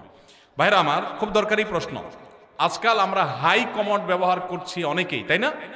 হাই কমোডে বিশেষ করে এই সমস্যাটা হয় যে আপনি মলমূত্র ত্যাগ করেছেন, নিচ থেকে ছিটে এসে উপরে পড়েছে, বড় ছিটা যদি পড়ে তাহলে ওইটা আপনাকে পানি দিয়ে ধুইতে হবে। কিভাবে ধোবেন? ওই যে স্প্রে করছেন, সেই স্প্রে পেছনের অংশে, কোমরের অংশে আপনি স্প্রে করে ভালো করে ধোবেন, ব্যাস যথেষ্ট। আর যদি সামান্য ছোট ছোট ছিটা আসে, যেমন পেশাব করতে গেছেন, শুয়ের আগায় যে পরিমাণ পানি থাকে ওই পরিমাণ ছিটা পেশাবের আসছে, তাহলে তাতে ইনশাআল্লাহ নাপাক হবে না। অনেক সময় দেখা যায় পেশাব করলে শীতের দিন বাষ্প হয়ে ওই বাষ্পটা কাপড়ের শরীরে মিশে, এতেও কাপড় শরীর নাপাক হবে না ইনশাআল্লাহ। কিন্তু যদি ওই কমোডের পানি যেখানে নাপাক আছে ওখানে আপনার নাপাক পড়ে সেখান থেকে যদি উপরে পানি উঠা পড়ে তাহলে অবশ্যই সেটা নাপাক হবে। অনেকের আবার এখানে সূচিবায়ুর রোগ আছে, অহেতুক সন্দেহ করে, কিছুই হয় নাই উনি সন্দেহ করে, সেটা আবার সমস্যা। সন্দেহকে কোনো প্রশ্রয় দেওয়া যাবে না। তো এ ভাই প্রশ্ন উত্তর হলো যে আপনি চেষ্টা করবেন ধুয়ে ফেলার, ধুয়ে ফেলছেন বাস, এরপর আল্লাহর উপর তাওয়াক্কুল করে নামাজ পড়বেন, অহেতুক সন্দেহ করবেন না। আমার একটা প্রশ্ন, কোনো ব্যক্তি এমন ঋণগ্রস্ত যা পরিশোধ করা কষ্টকর, এক্ষেত্রে ওই লোক ব্যাংক থেকে ঋণ নিয়ে ঋণ পরিশোধ করতে চাইলে সেটা পারবে কিনা জানতে পারলে ভালো হয়। যিনি ঋণগ্রস্ত তিনি ব্যাংক থেকে সুদি লোন নিয়ে যদি ঋণ পরিশোধ করতে যান তাহলে গাছের গোড়া কেটে আগায় পানি দেওয়া হবে, গোড়ায় কেটে আগা পানি দেওয়া হবে। ঋণ পরিশোধ ভালো কাজ, কিন্তু সুদি কারবার করা ভালো না খারাপ? সুদি কারবার করা কি ভালো কাজ না খারাপ কাজ? শুধু খারাপ কাজ, জঘন্য হারাম। এখন কত হলো আপনি কি করবেন? আপনি চেষ্টা করবেন আপনার জমি জমা বিক্রি করে কারোর কাছে ধার দেনা করে পরিশোধ করার। অনেকে আমার কাছে চিরকুট দেয়, ভাই আমল শিখে দেন যে আমল করলে ঋণ পরিশোধ হয়ে যাবে। ছাত্ররা চিরকুট দেয়, কালকে বরিশালে প্রোগ্রাম ছিল, চিরকুট লিখে দিছে কি এমন আমল শিখাই দেন যে পরীক্ষার খাতা উল্টো পাল্টা লিখলে ওটা ঠিক হয়ে যাবে। কত আজগুবি আজগুবি প্রশ্ন মানুষ দিতে পারে।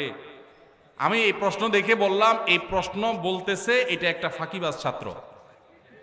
ভালো ছাত্র হলে সে পড়ালেখার চেষ্টা করবে, কলম পড়া, ওই ধানাই ফানাই করা, অমুক পিসাবের কাছে যাওয়া পরীক্ষার আগে, এগুলো সব ফাঁকিবাজ ছাত্রদের কাম। ভালো ছাত্র পড়ালেখা করবে, ফাঁকি ঝুঁকি দিবে না, আর আল্লাহর কাছে দোয়া করবে, মুরব্বীদের কাছে দোয়া চাইবে, বাস এনাফ।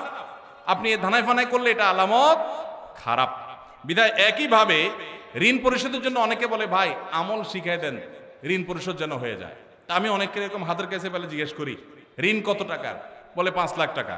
জমি জমা ঘর বাড়ি, আলহামদুলিল্লাহ গর্বিটা আছে। জমি জমা জমি জমা আছে, কিছু চাষের জমি আছে, ওগুলো বিক্রি করলে কত হবে?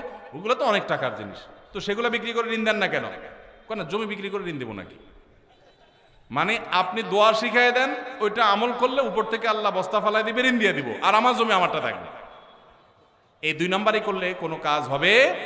সাধ্য অনুযায়ী আমার গর্বিটা বিক্রি হলো, আমি ঋণ পরিশোধ করব, তাই বলে সুদে লোন নেওয়া জায়েজ হবে না। এটা অনেক ভাইরা ভুল করেন। বিভিন্ন রেস্টুরেন্টে, বিশেষত চাইনিজ রেস্টুরেন্টগুলোতে সি ফুডের নামে যে কাঁকড়া, অক্টোপাস, স্কুইড বা এরকম সামুদ্রিক প্রাণী খাওয়ানো হয়, বিশেষ করে কাঁকড়া খাওয়া শরীর দৃষ্টিতে বৈধ কিনা? হানাফি মাযহাব অনুযায়ী মাকরুহ, অন্য কোন কোন মাযহাবে অন্য ইমামদের অনেকের মতে এটা জায়েজ, কিন্তু হানাফি মাযহাব অনুযায়ী মাছ ছাড়া, সমুদ্রের নিচে মাছ ছাড়া বাকি এই জাতীয় অক্টোপাস অথবা কাঁকড়া জাতীয় এগুলো খাওয়া মাকরুহ। জুমার সালাতে নবী সাল্লাল্লাহু আলাইহি সাল্লাম কোন সূরা পড়তেন? জুমার নামাজে আমাদের নবী করিম সাল্লাল্লাহু আলাইহি সাল্লাম সূরায়ে সাব্বিহ ইসমা রাব্বিল আলা এবং গাশিয়া, এই দুই সূরা বেশিরভাগ পড়তেন, এবং এত বেশি পড়তেন যে সাহাবীদের কেউ কেউ বলতেন নবীজি সাল্লাল্লাহু আলাইহি সাল্লামের জুমার নামাজে এই সূরা শুনতে শুনতে আমার মুখস্থ হয়ে গেছে, এত বেশি পড়তেন। সূরায়ে সাব্বিহ ইসমা রাব্বিল আলা এবং হাল হাদাকা হাদিসুল গাশিয়া। আর কোন কোন হাদিসে আসছে নবী সাল্লাল্লাহু আলাইহি সাল্লাম সূরায়ে জুমআ এবং মুনাফিকুন, এই দুই সূরা জুমার নামাজে পড়তেন। সুন্নত কাজ নিয়ে ব্যঙ্গ করা হলে কি ধরনের পাপ হতে পারে জানতে চাই। কোন সুন্নত নিয়ে যদি কেউ ব্যঙ্গ করে ঈমান নষ্ট হয়ে যাবে। কি হয়ে যাবে? দেখুন, একটা পয়েন্ট বোঝার চেষ্টা করতে হবে। সুন্নত কেউ পালন না করলে কি বেঈমান হবে? কিন্তু সুন্নত নিয়ে কেউ ব্যঙ্গ করলে কি হবে? ঈমান নষ্ট হবে। নিজে দাড়ি নেই, আপনি বেঈমান হবেন না, আল্লাহ মাফ করে জান্নাত দিতেও পারেন। কিন্তু কেউ দাড়ি রেখেছে, বলতেছেন তাকে ব্যঙ্গ করে, কিরে জঙ্গি হয়ে গেছে দেখি, ছাগলের মতো লাগতেছে দেখি, হ্যাঁ, এরকম আজে বাজে কথা বলতেছেন, তাহলে কিন্তু ঈমান যাওয়ার আশঙ্কা আছে। খুব ভয়ঙ্কর ব্যাপার। বিদ্রোহর শামিল, আল্লাহর সঙ্গে বিদ্রোহের শামিল। বাংলাদেশে কোনো আইন আপনি অমান্য করলেন, আপনার শাস্তি হবে, নাগরিকত্ব বাতিল হবে না। কিন্তু আপনি বাংলাদেশ রাষ্ট্রকে অস্বীকার করলেন, আইনকে অস্বীকার করলেন, সেক্ষেত্রে আপনি রাষ্ট্রদ্রোহী হবেন। আল্লাহর কোনো বিধানকে মানেন নাই, সেটা একটা বিষয়, কিন্তু আপনি অস্বীকার করেছেন, ঠাট্টা করেছেন, বিদ্রুপ করেছেন, তাহলে কিন্তু ঈমান চলে যাবে। অনেক যুবক ভাইরা আছেন, বিশেষ করে দাড়ির ইস্যুতে, কোনো ভাই দাড়ি রেখেছেন, তার সাথে হাসাহাসি করে, তাচ্ছিল্য করে নিজের ঈমানটা নষ্ট করে ফেলান, আছে না নাই? নিজে করতে না পারেন, আরেকজন করলে খবরদার কোনো বিদ্রুপ করবেন না। এরপরে প্রশ্ন, ইন্নী ওয়াজ্জাহাতু ও নাওয়াইতুন পড়ার কোনো দলিল আছে কিনা? দলিল আছে ভাই, ইন্নী ওয়াজ্জাহাতুনের দলিল আছে। ইন্নী ওয়াজ্জাহতু ওয়াজহাল্লাযী ফাতারাস সামাওয়াতি ওয়াল আরদা হানিফা মা আনা মিনাল মুশরিকিন লা শারীকা লাহু ওয়া বিযালিকা উমিরতু ওয়া আনা আউয়ালুল মুসলিমিন। আরো লম্বা আছে, এটা দোয়ার প্রথম অংশ বললাম। এটা আমাদের নবী করিম সাল্লাল্লাহু আলাইহি সাল্লাম পড়তেন নামাজ শুরু করার পর, তাকবীরে তাহরিমা বাঁধার পর সানার জায়গাতে। সানার জায়গাতে আমরা একটা দোয়াই ছোটবেলা মুখস্থ করছি, আর যাই না, সেটা হলো সবচেয়ে ছোটটা।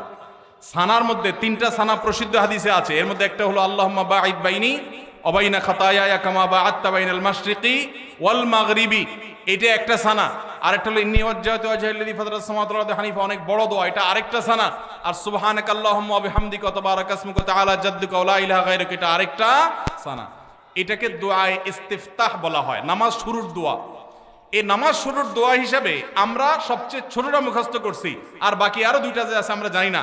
নবী করিম সাল্লাল্লাহু আলাইহি সাল্লাম মাঝে মধ্যে সেগুলোও পড়তেন। এখন এটাকে আমাদের দেশে বানাইছে জায়নামাজের দোয়া।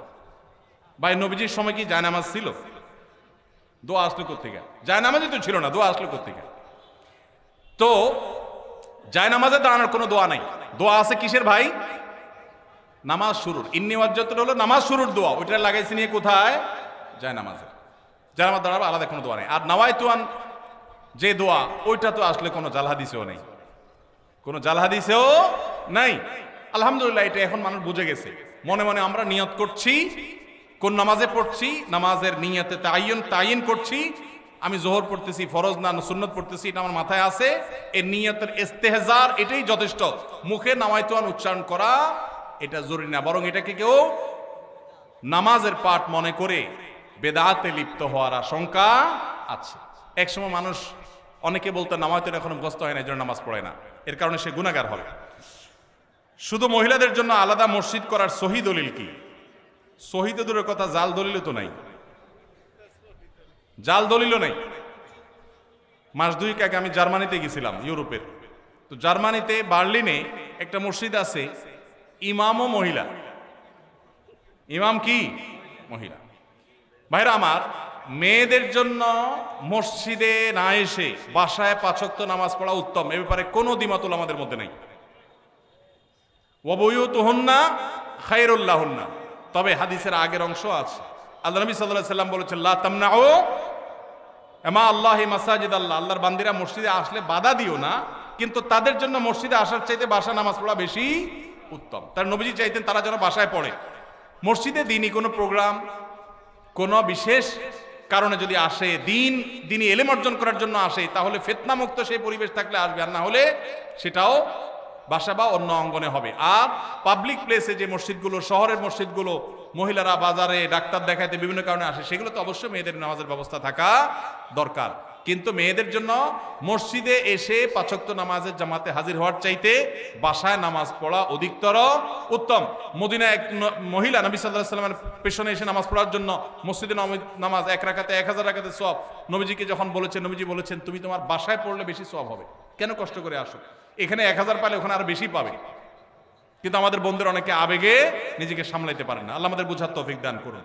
তাহলে মেয়েদের বাসায় নামাজ পড়া উত্তম, কিন্তু শহরে পাবলিক প্লেসে মেয়েদের নামাজের জায়গা না থাকার কারণে বহু পর্দানসীন, বহু নামাজি মেয়েরা ওয়াক্ত চলে যায়, নামাজ পড়তে পারে না।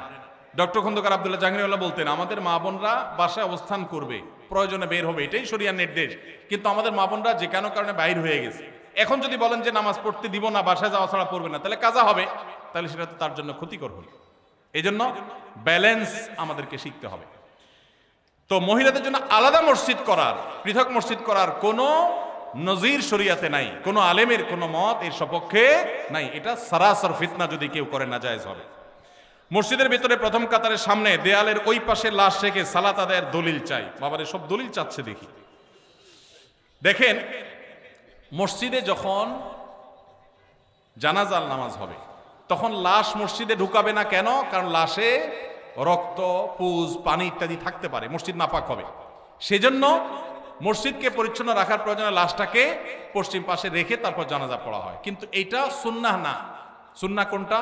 সুন্নাহ হলো মাঠে জানাজা নামাজ পড়া। এই সুন্নাহ মুর্দা হয়ে গেছে, কোনো কারণ ছাড়া গ্রামের মসজিদে এই কাজটা করা হয়। এই সুন্নাহটা জিন্দা করার জন্য আমাদের উলামাদের কাজ করতে হবে, ভাইদের কাজ করতে হবে। চেষ্টা করা যাবে না ইনশাআল্লাহ? ফরজ নামাজ হয়ে যাবে, বাইরে এসে জানাজা নামাজ পড়বেন। আমি যেখানে জুমা পড়ে আলহামদুলিল্লাহ এভাবে আমি জানাজা নামাজ পড়ি। আমি সারা জীবন যেখানে যে মসজিদে গেছি আমি চেষ্টা করেছি এই সিস্টেমটাকে জিন্দা করার, সুন্নাত জিন্দা করার। আরেকটা সুন্নাত আমাদের জিন্দা করতে হবে, সেটা হলো ঈদের নামাজ মসজিদে পড়া সুন্নাত না মাঠে পড়া সুন্নাত? ঈদের আনন্দই মাটি হয়ে গেছে, পোলাপালেন এখন মসজিদে মসজিদে ঈদের নামাজ পড়ে। আমি আমার শৈশবের কথা মনে পড়ে, একটা ঈদগাহ ছিল আমাদের পুরো ইউনিয়নে, অনেক দূর থেকে সেখানে যেতাম, যে আনন্দ পেতাম। এখন ঘরে ঘরে মসজিদে মসজিদ ঈদের নামাজ, কেন? কারণ কেউ কারোর মানতে চায় না। আরেকজন ঈদগাহে গেলে তো নিজের মাতবরি থাকে না, জন্য সব মসজিদ আলাদাই মাতবরি করতে চায়। মসজিদে ঈদের নামাজ পড়া সুন্নাহর খেলাফ। হ্যাঁ, কোন শহরে ওইরকম পর্যাপ্ত মাঠ নাই, তাহলে মসজিদে পড়েন। রাস্তা বন্ধ করে নামাজ পড়ার চাইতে মসজিদে পড়া ভালো। ইয়াকুমুল জুলুস আলা তারিক, নবীজি রাস্তা বন্ধ করতে নিষেধ করেছেন, সেটা করবেন না। কিন্তু তাই বলে মসজিদ বাদ দিয়া, মাঠ বাদ দিয়া বিনা কারণে মসজিদে ঈদের নামাজ পড়বেন না, উন্মুক্ত জায়গা পড়বেন। এই সুন্নাহটাও জিন্দা করা দরকার। ঈদের যে আনন্দ সেটা এখন নাই। পোলাপান বসে বসে মোবাইল টিপে আর মসজিদে 5 ওয়াক্ত পড়ে, ঈদও পড়ে, আলাদা কোনো আনন্দ পায় না। ঈদগাহে যাওয়ার যে আনন্দ ওইটা কখনো মসজিদে আদায় হয় না। এই সুন্নাহটা আমাদের উলামারা চাইলে জিন্দা করতে পারেন। অনেক মাঠ আছে কিন্তু চেষ্টাও করে না অনেকে। ভাই শেষ করা দরকার, জাযাকুমুল্লাহ খাইর, শেষ করা দরকার ভাই, অনেক রাত হয়েছে, আমি তো খেয়ালই করলাম না। হ্যাঁ, 10:30 পর্যন্ত 7 মিনিট আছে হায়াত। আচ্ছা ঠিক আছে। বাঙালি ওয়াজ শোনার উস্তাদ, আমলের বেলায় ঠনঠন হলে কি হবে? ওয়াজে উস্তাদ। ফজর নামাজ জামাতের সাথে পড়ার পাক্কা নিয়ত আছে কার কার? হাত তোলেন। আল্লাহ আমাদের সবার হাতগুলোকে কবুল মঞ্জুর করুন। পাক্কা নিয়ত যে করছেন, এটা বাস্তবায়ন করার জন্য অ্যালার্ম দিতে হবে ডাবল ট্রিপল করে। মোবাইল আবার দূরে রাখতে হবে, যেন বন্ধ করে আবার শুয়ে না যান। আর আরেকটা নামাজি বন্ধুকে বলতে হবে, দোস্ত তুই আমারে ফোন দিবি, আমি তোর ফোন দেবো। চেষ্টা করা যাবে না ইনশাআল্লাহ? আল্লাহ আমাদের তৌফিক দান করুন। আচ্ছা, সংক্ষেপে যাই। অনেক চাকরির ক্ষেত্রে দেখা যায়, যেমন ডিফেন্সের চাকরিতে নবী সাল্লাল্লাহু আলাইহি ওয়াসাল্লামের সুন্নাত দায়ী রাখার জন্য সিনিয়রের অনুমতি নিতে হয়, এবং চাকরির বয়স কম তাই অনুমতি দেয় না। এ বিষয়ে যৌক্তিকতা কি? দেখুন, ভারতে ডিফেন্সে আমরা দেখি শিখরা তাদের পাগড়ি পরে তারপরে সেখানে তারা ডিউটি করতে পারে। আমেরিকার মতো দেশে ধর্ম পালন করেও ডিফেন্সে চাকরি করতে পারে। আমাদের দেশে এই রকম অবস্থা তৈরি হয়েছে যে দীর্ঘদিন থেকে নিয়ে দায় রাখতে দেওয়া হতো না, মেয়েদের হিজাব করতে দেওয়া হতো না। একবার বিমানে একজন বিমানবালা আমার কাছে একটা অনুরোধ করলেন যে ভাই মেহেরবানি করে আমরা যারা হিজাব করে ডিউটি পালন করতে চায়, যদিও বিমানবালার ডিউটি হিজাব করে পালন করেও শরীয়ত মতো পর্দা করা কঠিন। বাকি জেনারেলি অন্যান্য ক্ষেত্রেও মেয়েদের যেন পর্দার সাথে করতে পারেন তারা অনুরোধ করেছেন। আলহামদুলিল্লাহ, আনন্দের বিষয় যে আমাদের বাংলাদেশ আর্মিতে এখন এই দুইটা বিষয়ে আল্লাহর ফজলে অনুমতি পাওয়া গেছে। বিশেষ করে দায়ের বিষয়টাতে অনুমতি যে নিতে হয় এটা ডিসিপ্লিনের জন্য আমার মনে হয় এখানে একটা ড্রেস কোড থাকা উচিত একটা প্রতিষ্ঠানের। সেই হিসাবে ড্রেস কোড থাকবে, নর্মাল প্রসিডিউর থাকবে, কিন্তু অকারণে বয়স কম এই সমস্ত অজুহাতে যদি বাধা দেওয়া হয় তাহলে সেই সিস্টেমটা চেঞ্জ হওয়া উচিত। কারণ সাংবিধানিক অধিকার যে কেউ তার ধর্ম পালন করতে পারে, সেই সুযোগ থাকা উচিত। আমি আশা করি যে সংশ্লিষ্ট মহল তারা এটা বিবেচনা করবেন বা দেখবেন। মানুষ মারা গেলে পাশে বসে কোরআন তেলাওয়াত ও খাবার আয়োজন করার বিধান কি? খাবার আয়োজন করার বিধান আমি বলেছি, মানুষ মারা গেলে 40 3 দিন আর 7 দিন মানুষ ডাইকা খাওয়ানো এটা বিদআত। আর মানুষ মারা গেলে তার পাশে বসে কোরআন তেলাওয়াত করাটাও সুন্নাহ সম্মত কোনো কাজ নয়। আমাদের দেশে মানুষ মারা গেলে লাশটাকে মাটিতে বা খাটে রেখে চারপাশে হাফেজ সাহেবদেরকে এনে কোরআন তেলাওয়াত করানো হয়। এটা শরিয়া সম্মত কোনো কাজ নয়। কেন? কোন মানুষ মারা যাওয়ার পরে কি কি করতে হবে শরীয়তে বলা আছে না নাই? আছে না নাই?